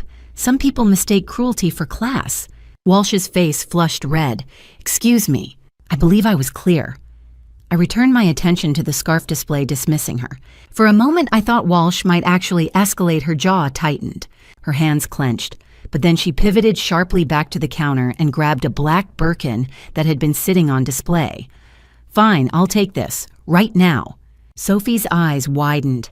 "Ma'am, that particular piece is $42,000. "I'm aware. Ring it up." Sophie glanced at me apologetically, then moved to the register. She took Walsh's credit card, a black American Express that Walsh slapped down with theatrical confidence, and swiped it through the reader. Declined. Sophie's professional mask slipped for just a second. "I'm sorry, ma'am, there seems to be an issue. Would you like me to try again?" "It's a machine error. Try again." Second swipe. Declined. Walsh's confidence wavered. She pulled out a backup card, Visa signature. "Use this one." Declined. The color drained from Walsh's face. She fumbled in her wallet, pulling out Trevor's card. "This one. Try this one." Declined. I'd arranged it that morning. Phoenix Acquisitions had triggered immediate debt collection on all accounts associated with Walsh and Trevor Foster. Every credit card, every line of credit, every account frozen. The 30-day grace period they'd been counting on had just evaporated through a legal maneuver my attorneys assured me was completely legitimate when a debtor showed signs of flight risk. And Walsh's Instagram posts about the Radiance contract, combined with her spending patterns, qualified. Walsh tried 3 more cards, her voice rising with each declined transaction. "This is impossible. There's money in these accounts." The store manager approached a silver-haired woman whose expression remained professionally neutral despite the scene unfolding. "Perhaps you should contact your bank, ma'am." I don't need to contact anyone. Walsh's voice carried across the entire store now. Other customers, women in tailored suits and quiet jewelry, turned to stare. Try them again. Sophie tried 2 more cards with shaking hands. Declined. Declined. Walsh grabbed her purse, face burning with humiliation, and backed away from the counter. This store is trash anyway. I'll shop in New York. She turned and fled toward the door, her heels clicking rapidly against the marble floor. Through the window, I watched her nearly collide with Trevor, who'd been waiting on the sidewalk. He took one look at her face, and his expression shifted from confusion to alarm. Their voices carried through the glass. What happened? The cards aren't working. All of them. Someone froze the accounts. Phoenix, they said we had 30 days. Call them, now. They wouldn't reach anyone. I'd given explicit instructions, no contact with Walsh or Trevor Foster until after the gala. Let them panic. Let them spiral. Let them show up tomorrow desperate and off balance. I turned away from the window to find Sophie watching me, her eyes still glistening with unshed tears, but her expression cautiously grateful.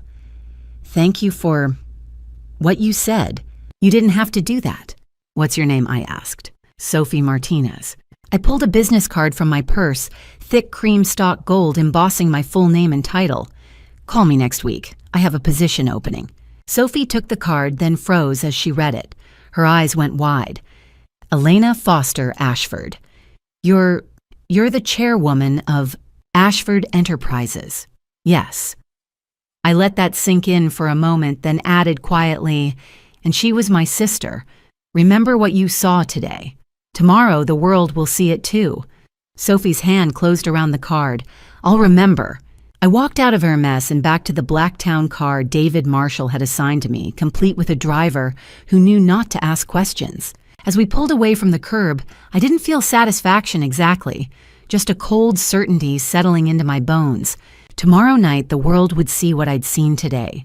Walsh Foster, stripped of her designer armor, revealed as nothing more than cruelty and debt, wearing expensive clothes. And unlike this small humiliation in a boutique, tomorrow's exposure would be permanent. The stage was set. The trap was sprung. In 24 hours, Walsh would walk into that ballroom thinking she was networking her way to salvation. She had no idea she was walking into her own execution. Palmer House Hilton had witnessed Chicago history for 150 years. Tonight it would witness justice. I stood in a private dressing room off the Grand Ballroom's east wing, watching the final preparations in a full-length mirror. The makeup artist stepped back, nodding approval at her work's subtle contouring that made my cheekbones sharp enough to cut glass eyes lined in a way that made them look calculating and unreadable. The midnight blue silk gown fit like it had been painted onto my body, the open back revealing the titanium scars Dr. Weber had left behind now, badges of survival rather than marks of shame. And at my throat, the constellation, 247 diamonds catching the light with every breath, the 15-carat blue centerpiece resting perfectly against my collarbone. $8 million of crystallized power. David Marshall stood by the door, one hand on his earpiece monitoring security channels. Miss Ashford, guests are arriving. I turned to the bank of monitors mounted on the dressing room wall. 6 screens showed different angles of the red carpet entrance photographers, jostling for position videographers from local news stations. A steady stream of limousines and town cars depositing Chicago's elite in clouds of expensive perfume and designer fabric. Then on screen 3, I saw the Uber. A basic black sedan, noticeably cheaper than the vehicles around it, pulling up to the red carpet drop-off. The driver looked confused about whether he was allowed to stop there. A valet approached, clearly uncertain whether to open the door. Walsh stepped out first. The $58,000 dress looked stunning champagne silk with intricate beading, a deep V neckline, a dramatic train that caught the light. She'd styled her hair in an elaborate updo diamonds at her ears that were probably borrowed or rented. From a distance, she looked exactly like she belonged. But I could see what the cameras couldn't capture: the tightness around her eyes, the way her smile didn't quite reach them, the slight tremor in her hands as she smoothed the dress. She looked like a woman drowning who'd dressed up for the occasion. Trevor emerged behind her in a rented tuxedo. I could tell by the way it fit, slightly too loose in the shoulders, slightly too tight at the waist. He tugged at the collar as photographers called out Walsh's name. "Ms. Foster over here. Walsh, you look gorgeous. Spin for us." Walsh smiled that practiced Instagram perfect smile and posed. She was performing. She'd been performing her entire life, and tonight was just another show. A reporter from Chicago Social stepped forward with a microphone. "You look stunning tonight. Are you excited for the evening?" "Absolutely." Walsh said, her voice bright and hollow. "Radiance and Company has been such a blessing. Tonight is about celebrating success and making connections with Chicago's finest." Translation: I need to meet investors. I'm desperate for money. Please let someone in this ballroom save me. They walked through the entrance, Walsh's heels clicking against marble Trevor, trailing half a step behind, looking like he wanted to disappear. I watched them enter the grand ballroom, watched Walsh's expression shift from confident to overwhelmed. The ballroom was breathtaking, I'd made sure of it. Crystal chandeliers the size of small cars hung from ceiling frescoes that had been restored to their 1920s glory. Gold leaf details caught the light from hundreds of candles. 400 guests in couture and custom tailoring filled the space with a low hum of power and money. Tables were draped in ivory linens, each centerpiece a sculpture of white orchids and roses. This was old Chicago wealth mixed with new corporate power, and the sheer scale of it seemed to hit Walsh like a physical force. Her confidence wavered. This was bigger than she'd imagined. More important, higher stakes. A hostess approached a young woman in a black dress with an iPad professionally trained to manage guest flow. "Mr. and Mrs. Mason, please follow me." Walsh straightened her performance mask, sliding back into place. "Of course, I assume we're at the Radiance table or perhaps with the executive." The hostess walked past the main tables at the front of the ballroom closest to the stage, where crystal and silver gleamed under spotlight. Past the second-tier tables where CFOs and board members would sit, past the third-tier tables where mid-level executives and their spouses made networking small talk, all the way to the back corner, near the kitchen entrance where staff pushed carts of food and the swinging doors released bursts of heat and cooking smells, near the restrooms where guests would disappear between courses, behind a structural pillar that partially blocked the view of the stage. A small table set for two with a number card that read 47. "Table 47, the hostess said pleasantly. "Enjoy your evening." Walsh stared at the table like it had personally insulted her. "There's been a mistake." The hostess checked her iPad, scrolling with one manicured finger. "No mistake, Mrs. Mason. This is your assigned table." Trevor put a hand on Walsh's arm. "Walsh, let's just sit. I'm a brand ambassador for Radiance and Company." Walsh said, her voice rising slightly, the performance cracking. "I should be seated with the brand's representatives or at minimum with the executive tier. Seating arrangements were personally approved by Chairwoman Ashford." The hostess said, her tone remaining professional but firm. "If you have concerns, you're welcome to address them with her directly." "I will," Walsh snapped. "Where is she?" "She'll be introduced shortly." The hostess smiled once, sharp and final, then walked away. Walsh and Trevor stood frozen for a moment, then slowly sank into their chairs. From my monitor, I could see Walsh's jaw clenched so tight, I was surprised her teeth didn't crack. Trevor looked like he wanted the floor to open and swallow him. The smell of kitchen grease mixed with expensive perfume. The view of the stage was partially blocked by the pillar they'd have to crane their necks to see anything clearly. The worst table in the ballroom, reserved for people who'd been invited out of obligation rather than respect. Social hierarchy made visible. Walsh's hands gripped the edge of the table, knuckles white. "This is disrespectful. When I meet this chairwoman—" "Walsh," Trevor interrupted quietly. "People are staring." And they were. Guests at nearby tables, better tables, glanced over at the couple relegated to table 47, then leaned toward their companions to whisper. I could almost read their lips. Who are they? Why are they seated there? Must have done something to offend the host. Walsh's smile, the one she'd worn for the cameras outside, cracked completely. She tried to reconstruct it, but the edges wouldn't hold. She looked around the ballroom searching for someone she recognized, someone who might pull her out of this humiliation. But every face belonged to a stranger operating at a level she'd never actually reached. On my monitor, I watched her mask shatter in real time. She thought the seating arrangement was an insult, a petty slight from a chairwoman who didn't understand her value. She didn't realize it was tactical. From where she sat, partially hidden but with a clear view to the side, she would have a perfect angle on the screens when they descended from the ceiling. And those screens were about to show her everything. I turned away from the monitors and nodded to David Marshall. "It's time," he spoke into his earpiece. "Chairwoman is ready. Dim the lights and prepare the introduction."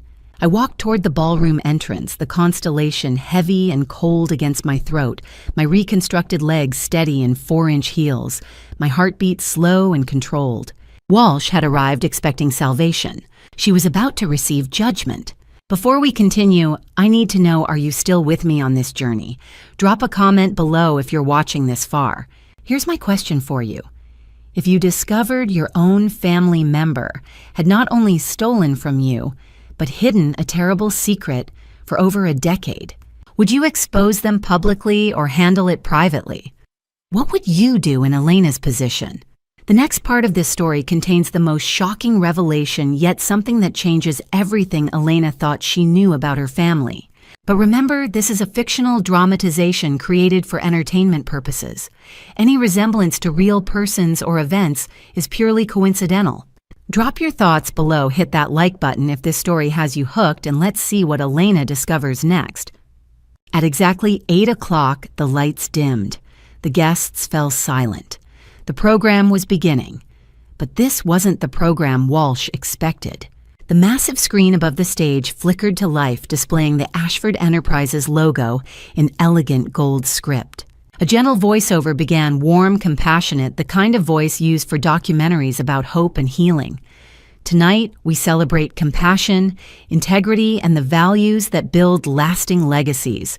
The Ashford Foundation has dedicated decades to uplifting communities, funding medical research, and supporting those who cannot support themselves. Standard charity footage rolled across the screen. Smiling children in new school uniforms, doctors in free clinics, community gardens blooming in formerly vacant lots. The audience settled into their seats. Wine glasses lifted, polite attention given to the obligatory feel-good montage. From table 47, Walsh's shoulders relaxed slightly. Just a normal gala program. Speeches about charity, appeals for donations, networking opportunities during dessert. She could survive this. She'd smile, applaud at the right moments, corner someone influential during the reception. Then the screen glitched. Static crackled across the image. The gentle voiceover cut out mid-sentence. Guests shifted in their seats, confused. Technical difficulties weren't typical at events this expensive. The static cleared. A new image filled the screen, a hospital room. Fluorescent lighting, the steady beep of monitors. It was Trevor's video from 6 months ago. His voice, bright and performative, echoed through the ballroom sound system. "Hey everyone, Trevor here. We're at the hospital visiting Elena Walsh's sister. She's been through so much." The camera panned across a hospital bed. And there I was, bruised, broken, both legs in temporary splints, an IV in my arm, hospital gown hanging off my frame. My face was swollen from crying, my hair matted with sweat, my eyes unfocused from pain medication. I looked like someone barely clinging to consciousness. The ballroom went absolutely still. 400 people stopped breathing at once. At table 47, every drop of blood drained from Walsh's face. "No," she whispered. "No, no, no." The video continued. Trevor's voice maintained that awful, cheerful tone. "We just want everyone to know that even though there are differences, Walsh is being incredibly generous, covering medical bills, making sure Elena is comfortable," while the camera zoomed in on my devastated face, making me look deranged, helpless, pathetic. Then the audio shifted. Walsh's voice, recorded during her ICU visit, now synced perfectly with security footage from a different angle cut through the ballroom. "You always got everything. I want you to understand what it feels like to lose it all." Gasps rippled through the crowd. The screen split. On one side, Trevor's sympathetic video painting Walsh as a saint. On the other security footage showing Walsh deliberately moving the call button out of my reach, her expression cold and calculating.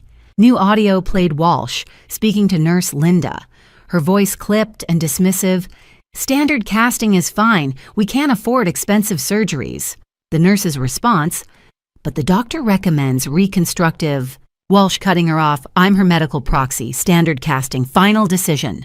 The screen changed again, displaying official medical records with Walsh's signature authorizing treatment.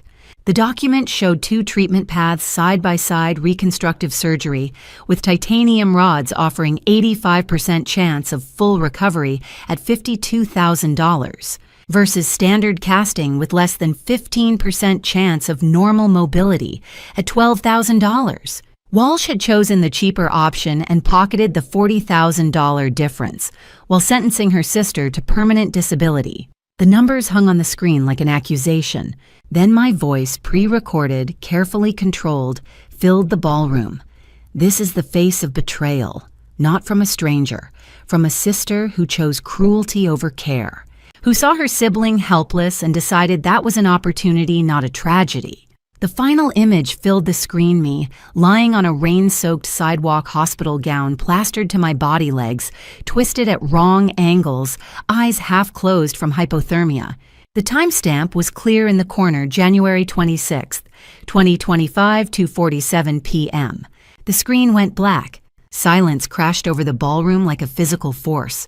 400 of Chicago's most powerful people sat frozen crystal glasses halfway to lips' dessert forks, suspended in mid-air, every face reflecting the same expression, horror.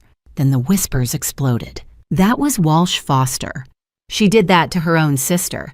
Absolutely monstrous. The hospital video was public. She made herself look like a hero while Walsh shot to her feet chair, scraping loudly against marble. Her hands were shaking so badly she had to grip the edge of the table. "It's edited." Her voice came out too loud, too desperate. "She's lying. That video is spliced together. It's not." But it was her own voice on the recording, her own face in the security footage, medical records with her signature authorizing the cheaper, crippling treatment. Trevor grabbed her arm, trying to pull her back down. "Walsh, sit down," everyone staring. "Turn it off!" Walsh shrieked at no one and everyone. "Turn it off!" But there was nothing left to turn off. The screen stayed black, the lights stayed dim, and 400 guests pulled out their phones not to check messages, but to film Walsh Foster's public meltdown. The people at the table next to theirs physically pushed their chairs back, creating distance. A society matron in diamonds and Chanel leaned toward her companion and said loud enough to carry, "Absolutely vile. Who invites someone like that?" A tech CEO 3 tables over, "Someone call security. Get her out of here." Walsh spun in a circle, searching for an exit, but David Marshall's security team stood at every door, arms crossed, expressions, impassive, blocking any escape route. She was trapped, surrounded by witnesses, caught in the spotlight she'd always craved, finally getting the attention she'd desperately wanted her entire life. Just not the kind she'd imagined. Walsh's eyes darted across the ballroom landing on faces she didn't recognize, people who now knew exactly what she was. The performance she'd maintained for years, the devoted sister, the struggling but gracious woman, the victim of circumstance, had been shredded in front of everyone who mattered in Chicago society. Her phone buzzed, then buzzed again and again.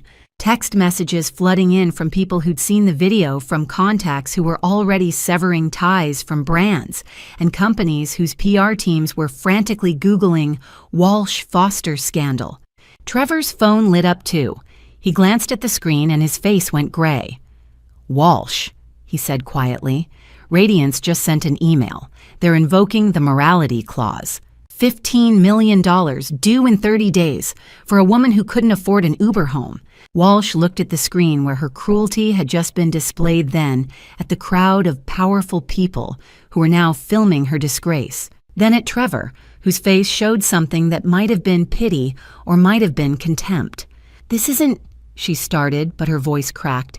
"She's making it look—" "Walsh," Trevor said, and for the first time in their marriage, he sounded like he was seeing her clearly.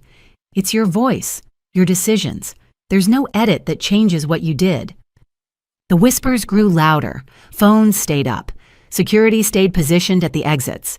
And the worst part, the part that would haunt Walsh long after this night ended, was that the lights were still dim. The program wasn't over. This was just the opening act. The screen went dark. The entire ballroom held its breath. And then from the top of the grand marble staircase at the ballroom's entrance, a single spotlight ignited. A silhouette appeared at the top of the stairs. A woman in a midnight blue gown that caught the light like liquid silk. At her throat, diamonds, hundreds of them, blazed with refracted light. The constellation. Everyone in that room knew what it was, knew it was worth $8 million, knew it was Radiance and Company's most iconic piece. The announcer's voice, smooth and formal, filled the silence. "Ladies and gentlemen, the chairwoman of Ashford Enterprises, Elena Foster." I began my descent. Each step was deliberate, controlled the 4-inch Louboutin striking marble with precise clicks that echoed through the cavernous space. 6 months ago, I couldn't stand without shaking. Now I walked like I'd been born to command rooms like this. The physical therapy, the heel training, the reconstructive surgery that Walsh had tried to deny me, all of it had led to this moment where I could walk down these stairs like a queen approaching her throne. The guests began to understand what they were seeing. Whispers rippled outward from the tables closest to the staircase. "That's her. The woman from the video. She's the chairwoman." Oh my God.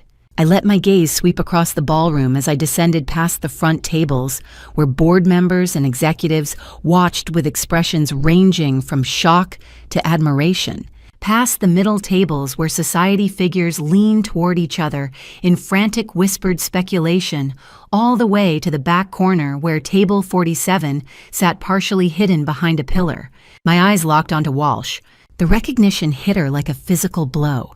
Her face went through a dozen emotions in 3 seconds: confusion, disbelief, dawning horror, and finally a terror so complete it looked like she'd seen her own ghost.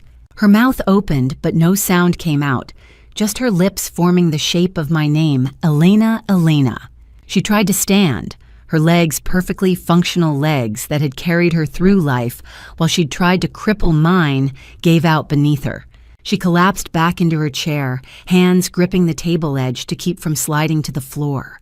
Trevor sat frozen beside her, his face the color of old newspaper. I reached the bottom of the staircase and crossed to the podium at the center of the stage. 400 faces watched me. I gripped both sides of the podium, felt the solid wood beneath my palms, and let the microphone carry my voice to every corner of the room. Good evening. Thank you all for joining us tonight. I apologize for the unconventional introduction, but transparency is one of Ashford Enterprises' core values, and I wanted all of you to understand why I take morality clauses in our contracts so seriously. I turned my gaze directly toward table 47 toward Walsh, who looked like she might vomit or faint or both. "Ms. Foster, I believe you signed such a contract recently." Walsh's breathing was audible even from this distance, ragged and panicked. Section 8, Clause 4 of your Radiance and Company. Brand ambassadorship agreement stipulates that public harassment or behavior bringing disrepute to the brand results in immediate contract termination and a $15 million liquidated damages. Penalty. I lifted a tablet and the contract appeared on the screen behind me, Walsh's signature clearly visible at the bottom. You signed this agreement on June 3rd. The video you just witnessed was filmed on January 23rd. According to my legal team's assessment, your actions constitute a clear and material breach. Wait! Margaret Ross, the attorney who'd helped draft the morality clause, stepped onto the stage carrying a leather document folder. She handed it to me with a small nod. I opened it, scanned the termination letter, then looked back at Walsh. Effective immediately, your contract is terminated. You have 30 days to remit the $15 million penalty. Failure to comply will result in additional legal action, including garnishment of wages, seizure of assets, and a civil lawsuit for the full amount, plus court costs and attorney fees. Walsh found her voice high and desperate. "I don't have $15 million. You know I don't have..." Which brings me to another matter, I said, cutting her off with the same cold precision Walsh had once used on me. Phoenix Acquisitions. The screen changed. Loan documents, credit card statements, debt records with Walsh and Trevor's names highlighted in red. Phoenix Acquisitions is a wholly owned subsidiary of Ashford Enterprises. 3 months ago, we purchased $7 million in distressed debt from various creditors who were concerned about default risk. That debt belonged to Walsh Foster and Trevor Mason. Trevor's face went from gray to white. You own our debt. I own every dollar you owe. I confirmed. Every mortgage payment, every credit card balance, every car lease, all purchased at a significant discount from your original creditors, who were very eager to transfer the risk of your financial instability to someone with deeper pockets. New documents appeared on screen. Foreclosure notices, repossession orders, all dated and legally executed. As of 6 o'clock this evening, you are in default on all outstanding obligations. Foreclosure proceedings on your Gold Coast penthouse will begin Monday morning. Vehicle repossession is scheduled for Tuesday. All bank accounts associated with your names have been frozen pending debt collection proceedings. My voice never rose, never wavered. It was surgical removing pieces of Walsh's life with the same cold efficiency she'd used to try to remove my future. You took away my ability to walk, I said quietly, the microphone carrying my words to every corner of the ballroom. I'm taking away your ability to run. Walsh shot to her feet, the chair clattering backward. You can't do this. Someone stop her. This is illegal. But no one moved to help her. The guests who'd watched the video, who'd seen her cruelty documented in her own voice and her own choices, looked at her with expressions ranging from disgust to cold satisfaction. This wasn't an innocent woman being victimized. This was justice being served with a precision that made it impossible to look away. David Marshall's security team began moving toward table 47, ready to escort Walsh out before she could cause more of a scene. I raised one hand, stopping them mid-step. Wait, I said. There's one more thing. I nodded toward the ballroom's main entrance. The double doors opened. 3 figures stepped through, and even from across the room, their dark blue windbreakers with yellow FBI letters were unmistakable. Agent Cooper led the way, flanked by 2 other agents, their expressions professionally neutral as they walked through the silent ballroom toward table 47. Walsh's scream echoed off the crystal chandeliers, raw and animal, as she finally understood the full scope of what was happening. I hadn't just taken her money. I hadn't just destroyed her reputation. I was taking her freedom. Agent Cooper had warned me weeks ago. Federal arrests are rarely pretty, Miss Ashford. Are you sure you want this to happen at your gala? I'd told him that justice doesn't have to be beautiful. He approached table 47 with 2 other agents flanking him, their movements efficient and professional. The ballroom had gone silent after Walsh's scream, 400 people frozen in their seats, watching federal law enforcement cross the marble floor. Agent Cooper stopped at Walsh's chair.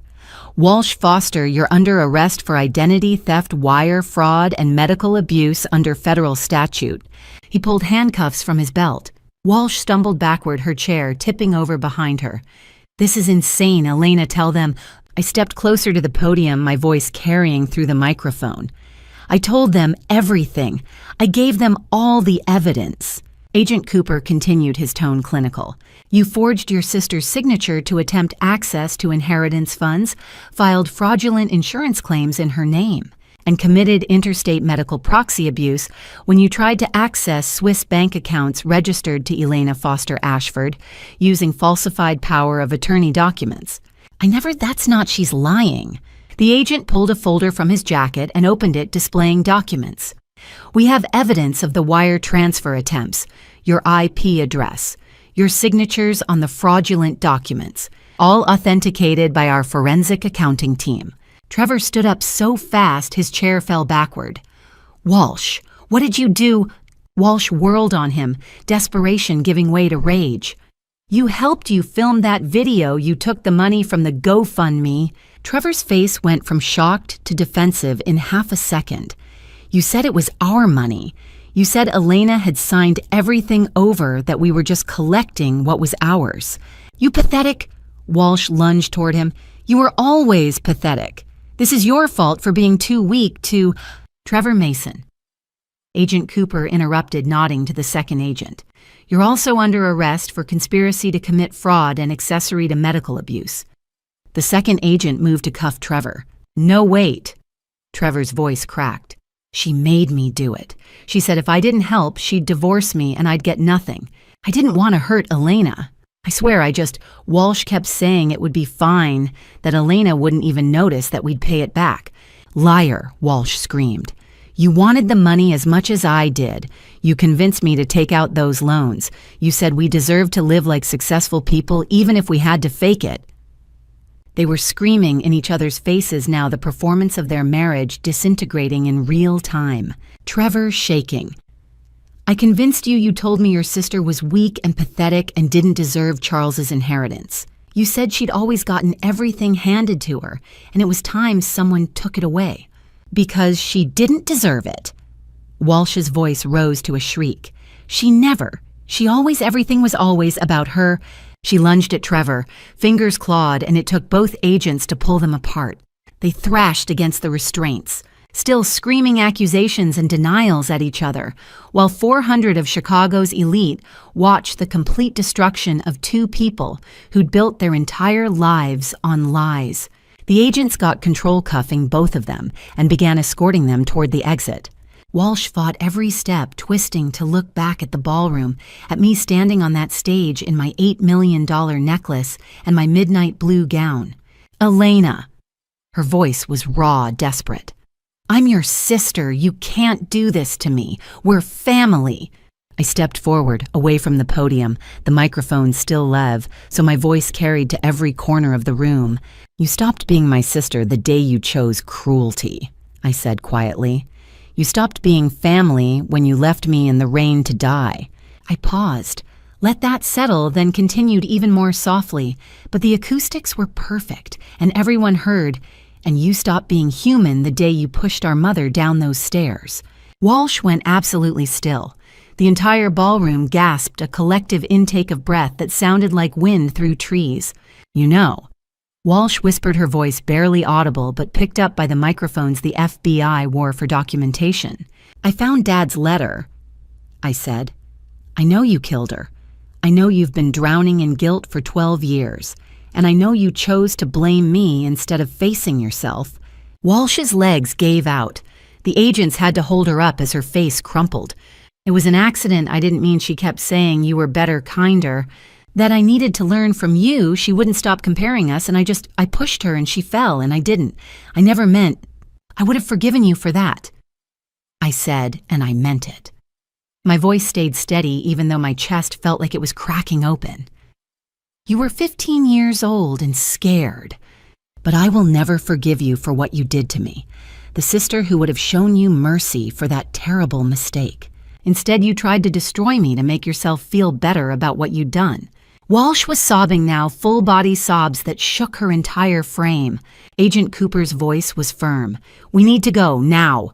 Walsh was dragged toward the exit, still crying, her expensive dress dragging on the floor, her perfect updo, falling apart mascara streaking down her face.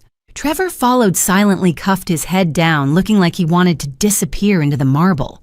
The doors closed behind them with a heavy final thud. Silence filled the ballroom, the kind of silence that feels like pressure against your eardrums. Then someone started clapping. One person, slow, deliberate applause. Then another person joined. Then another. Within seconds, the applause built to a roar. 400 people rose to their feet, hands striking together in thunderous approval.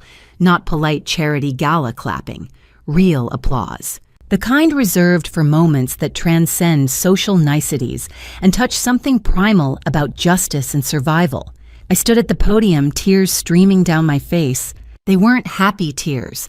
They were tears of relief, of grief, of release. 6 months of physical pain and strategic planning and cold calculation had led to this moment, and now that it was here, all I could feel was the weight of what I'd lost lifting off my shoulders. Justice had been served. Walsh would face prison. Trevor would face consequences.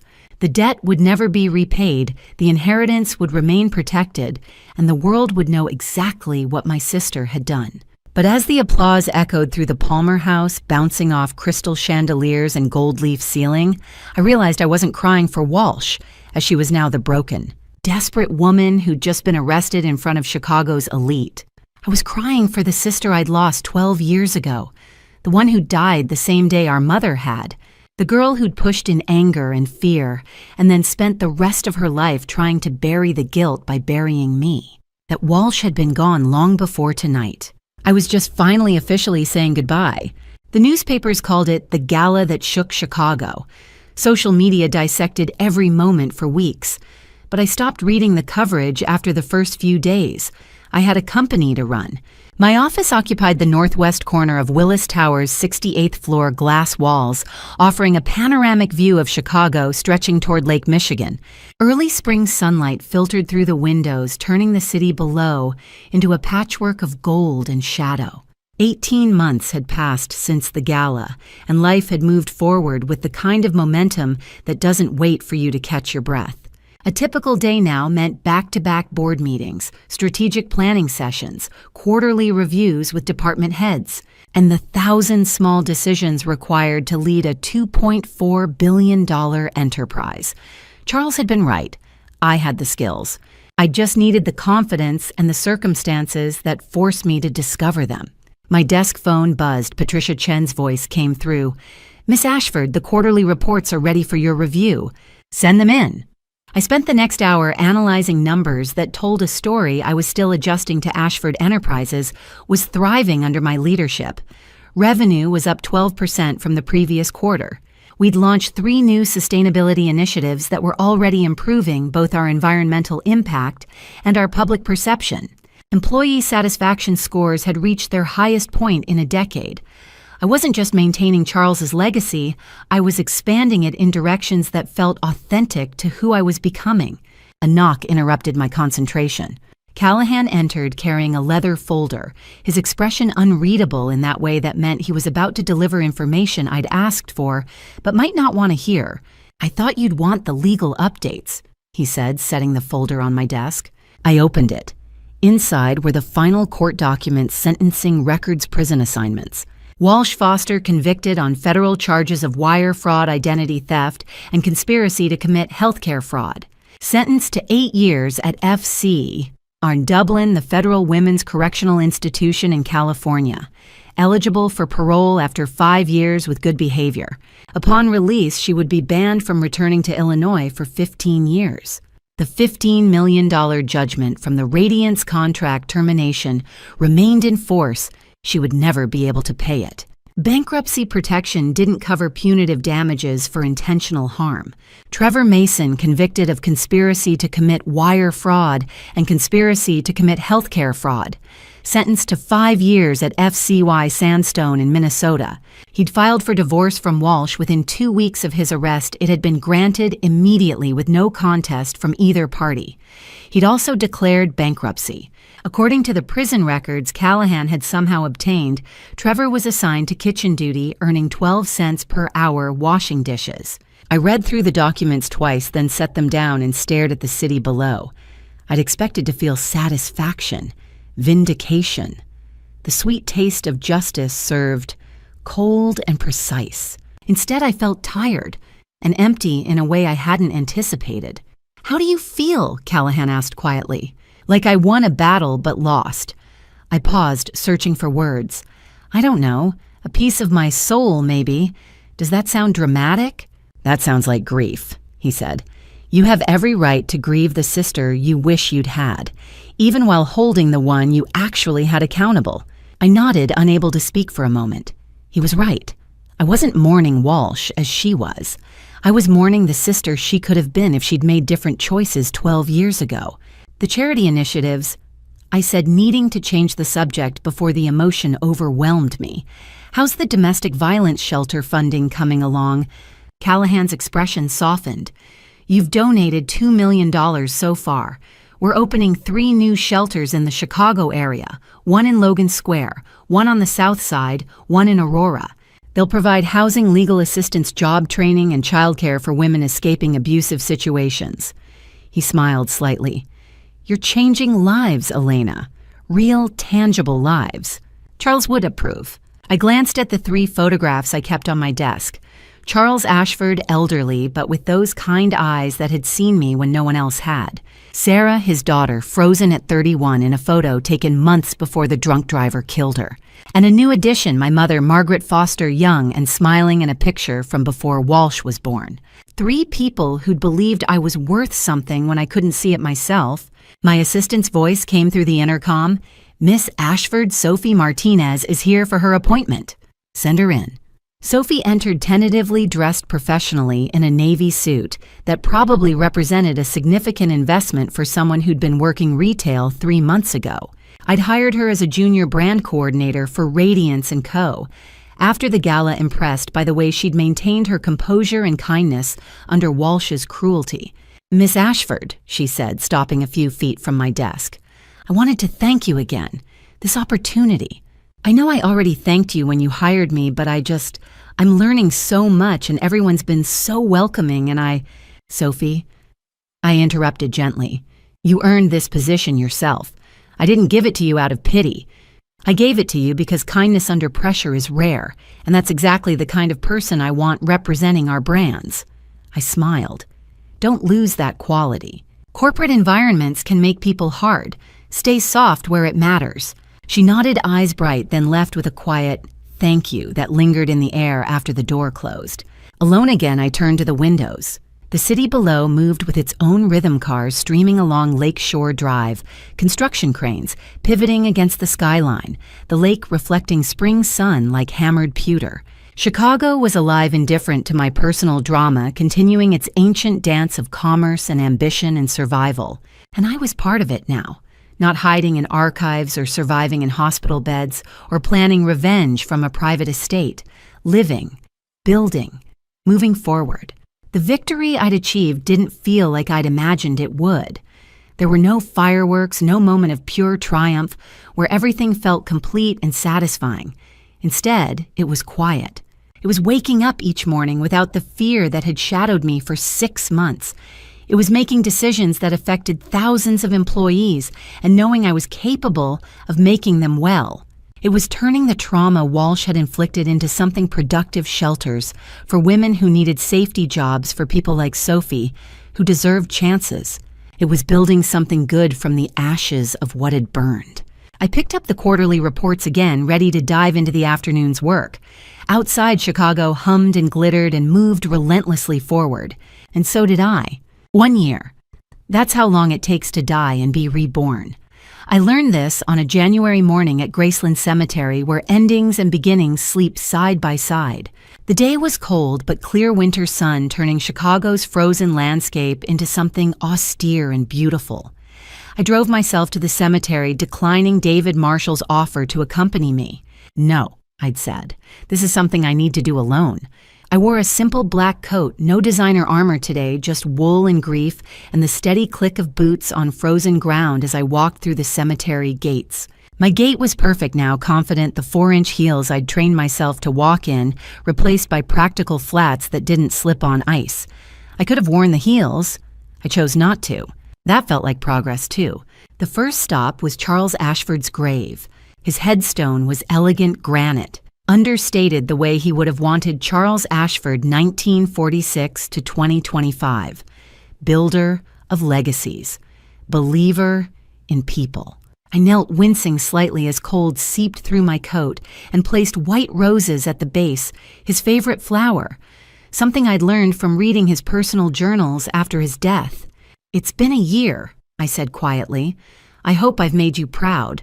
The company's doing well. Revenue's up, employee satisfaction's the highest it's been in decades.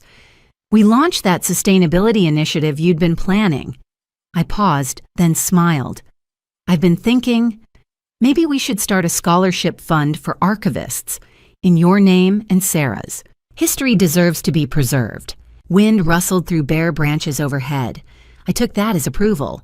Thank you, I whispered, for seeing me when I couldn't see myself. The second stop was harder. My mother's grave sat in a quieter section of the cemetery beneath an oak tree that must have been beautiful in summer. The headstone was simpler than Charles's Margaret Foster, 1970 to 2013.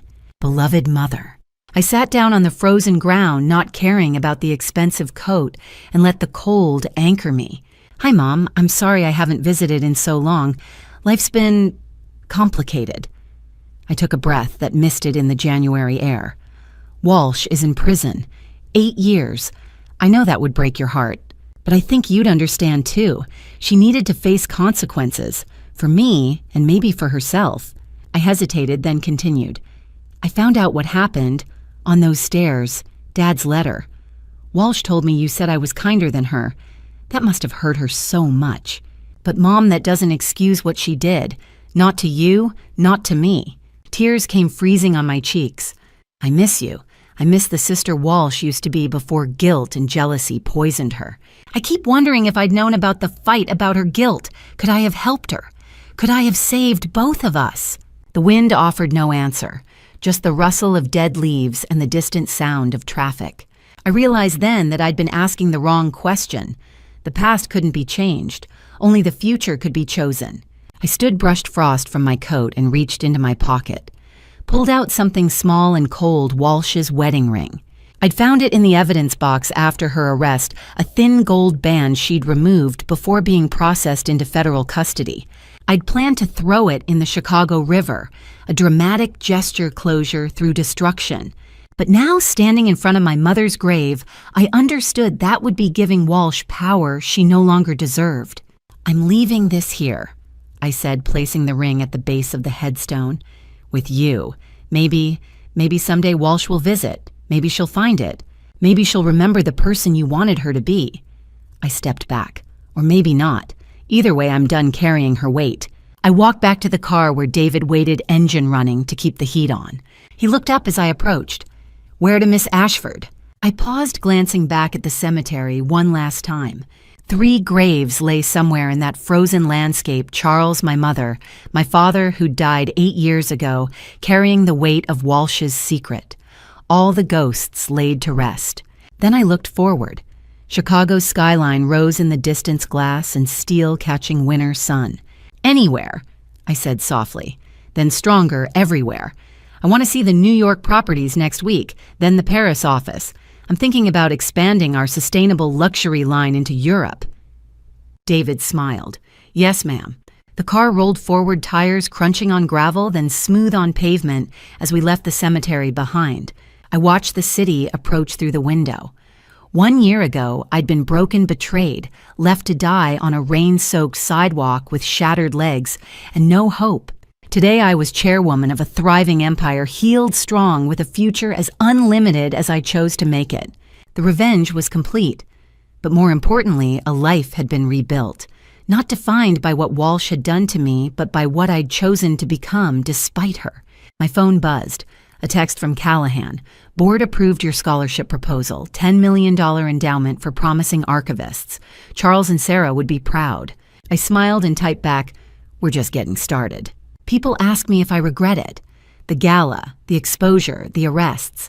They ask if I feel guilty for destroying my sister. Here's what I know: Walsh destroyed herself. I just stopped enabling her. Justice isn't beautiful. Healing isn't linear. And family isn't always blood. Sometimes it's the people who see your worth when you can't see it yourself. Charles saw it. James saw it. Dr. Weber saw it.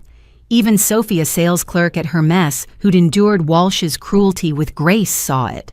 Walsh couldn't see it because she couldn't see past her own reflection. I spent 12 years trying to make myself small enough that Walsh wouldn't feel threatened, quiet enough she wouldn't feel overshadowed, apologetic enough she might finally love me the way sisters are supposed to love each other. I'm done shrinking. The world is big. My life is mine. And I will not apologize for taking up space in a world that once tried to erase me. The car crossed the Michigan Avenue Bridge, the Chicago River flowing dark and cold beneath us.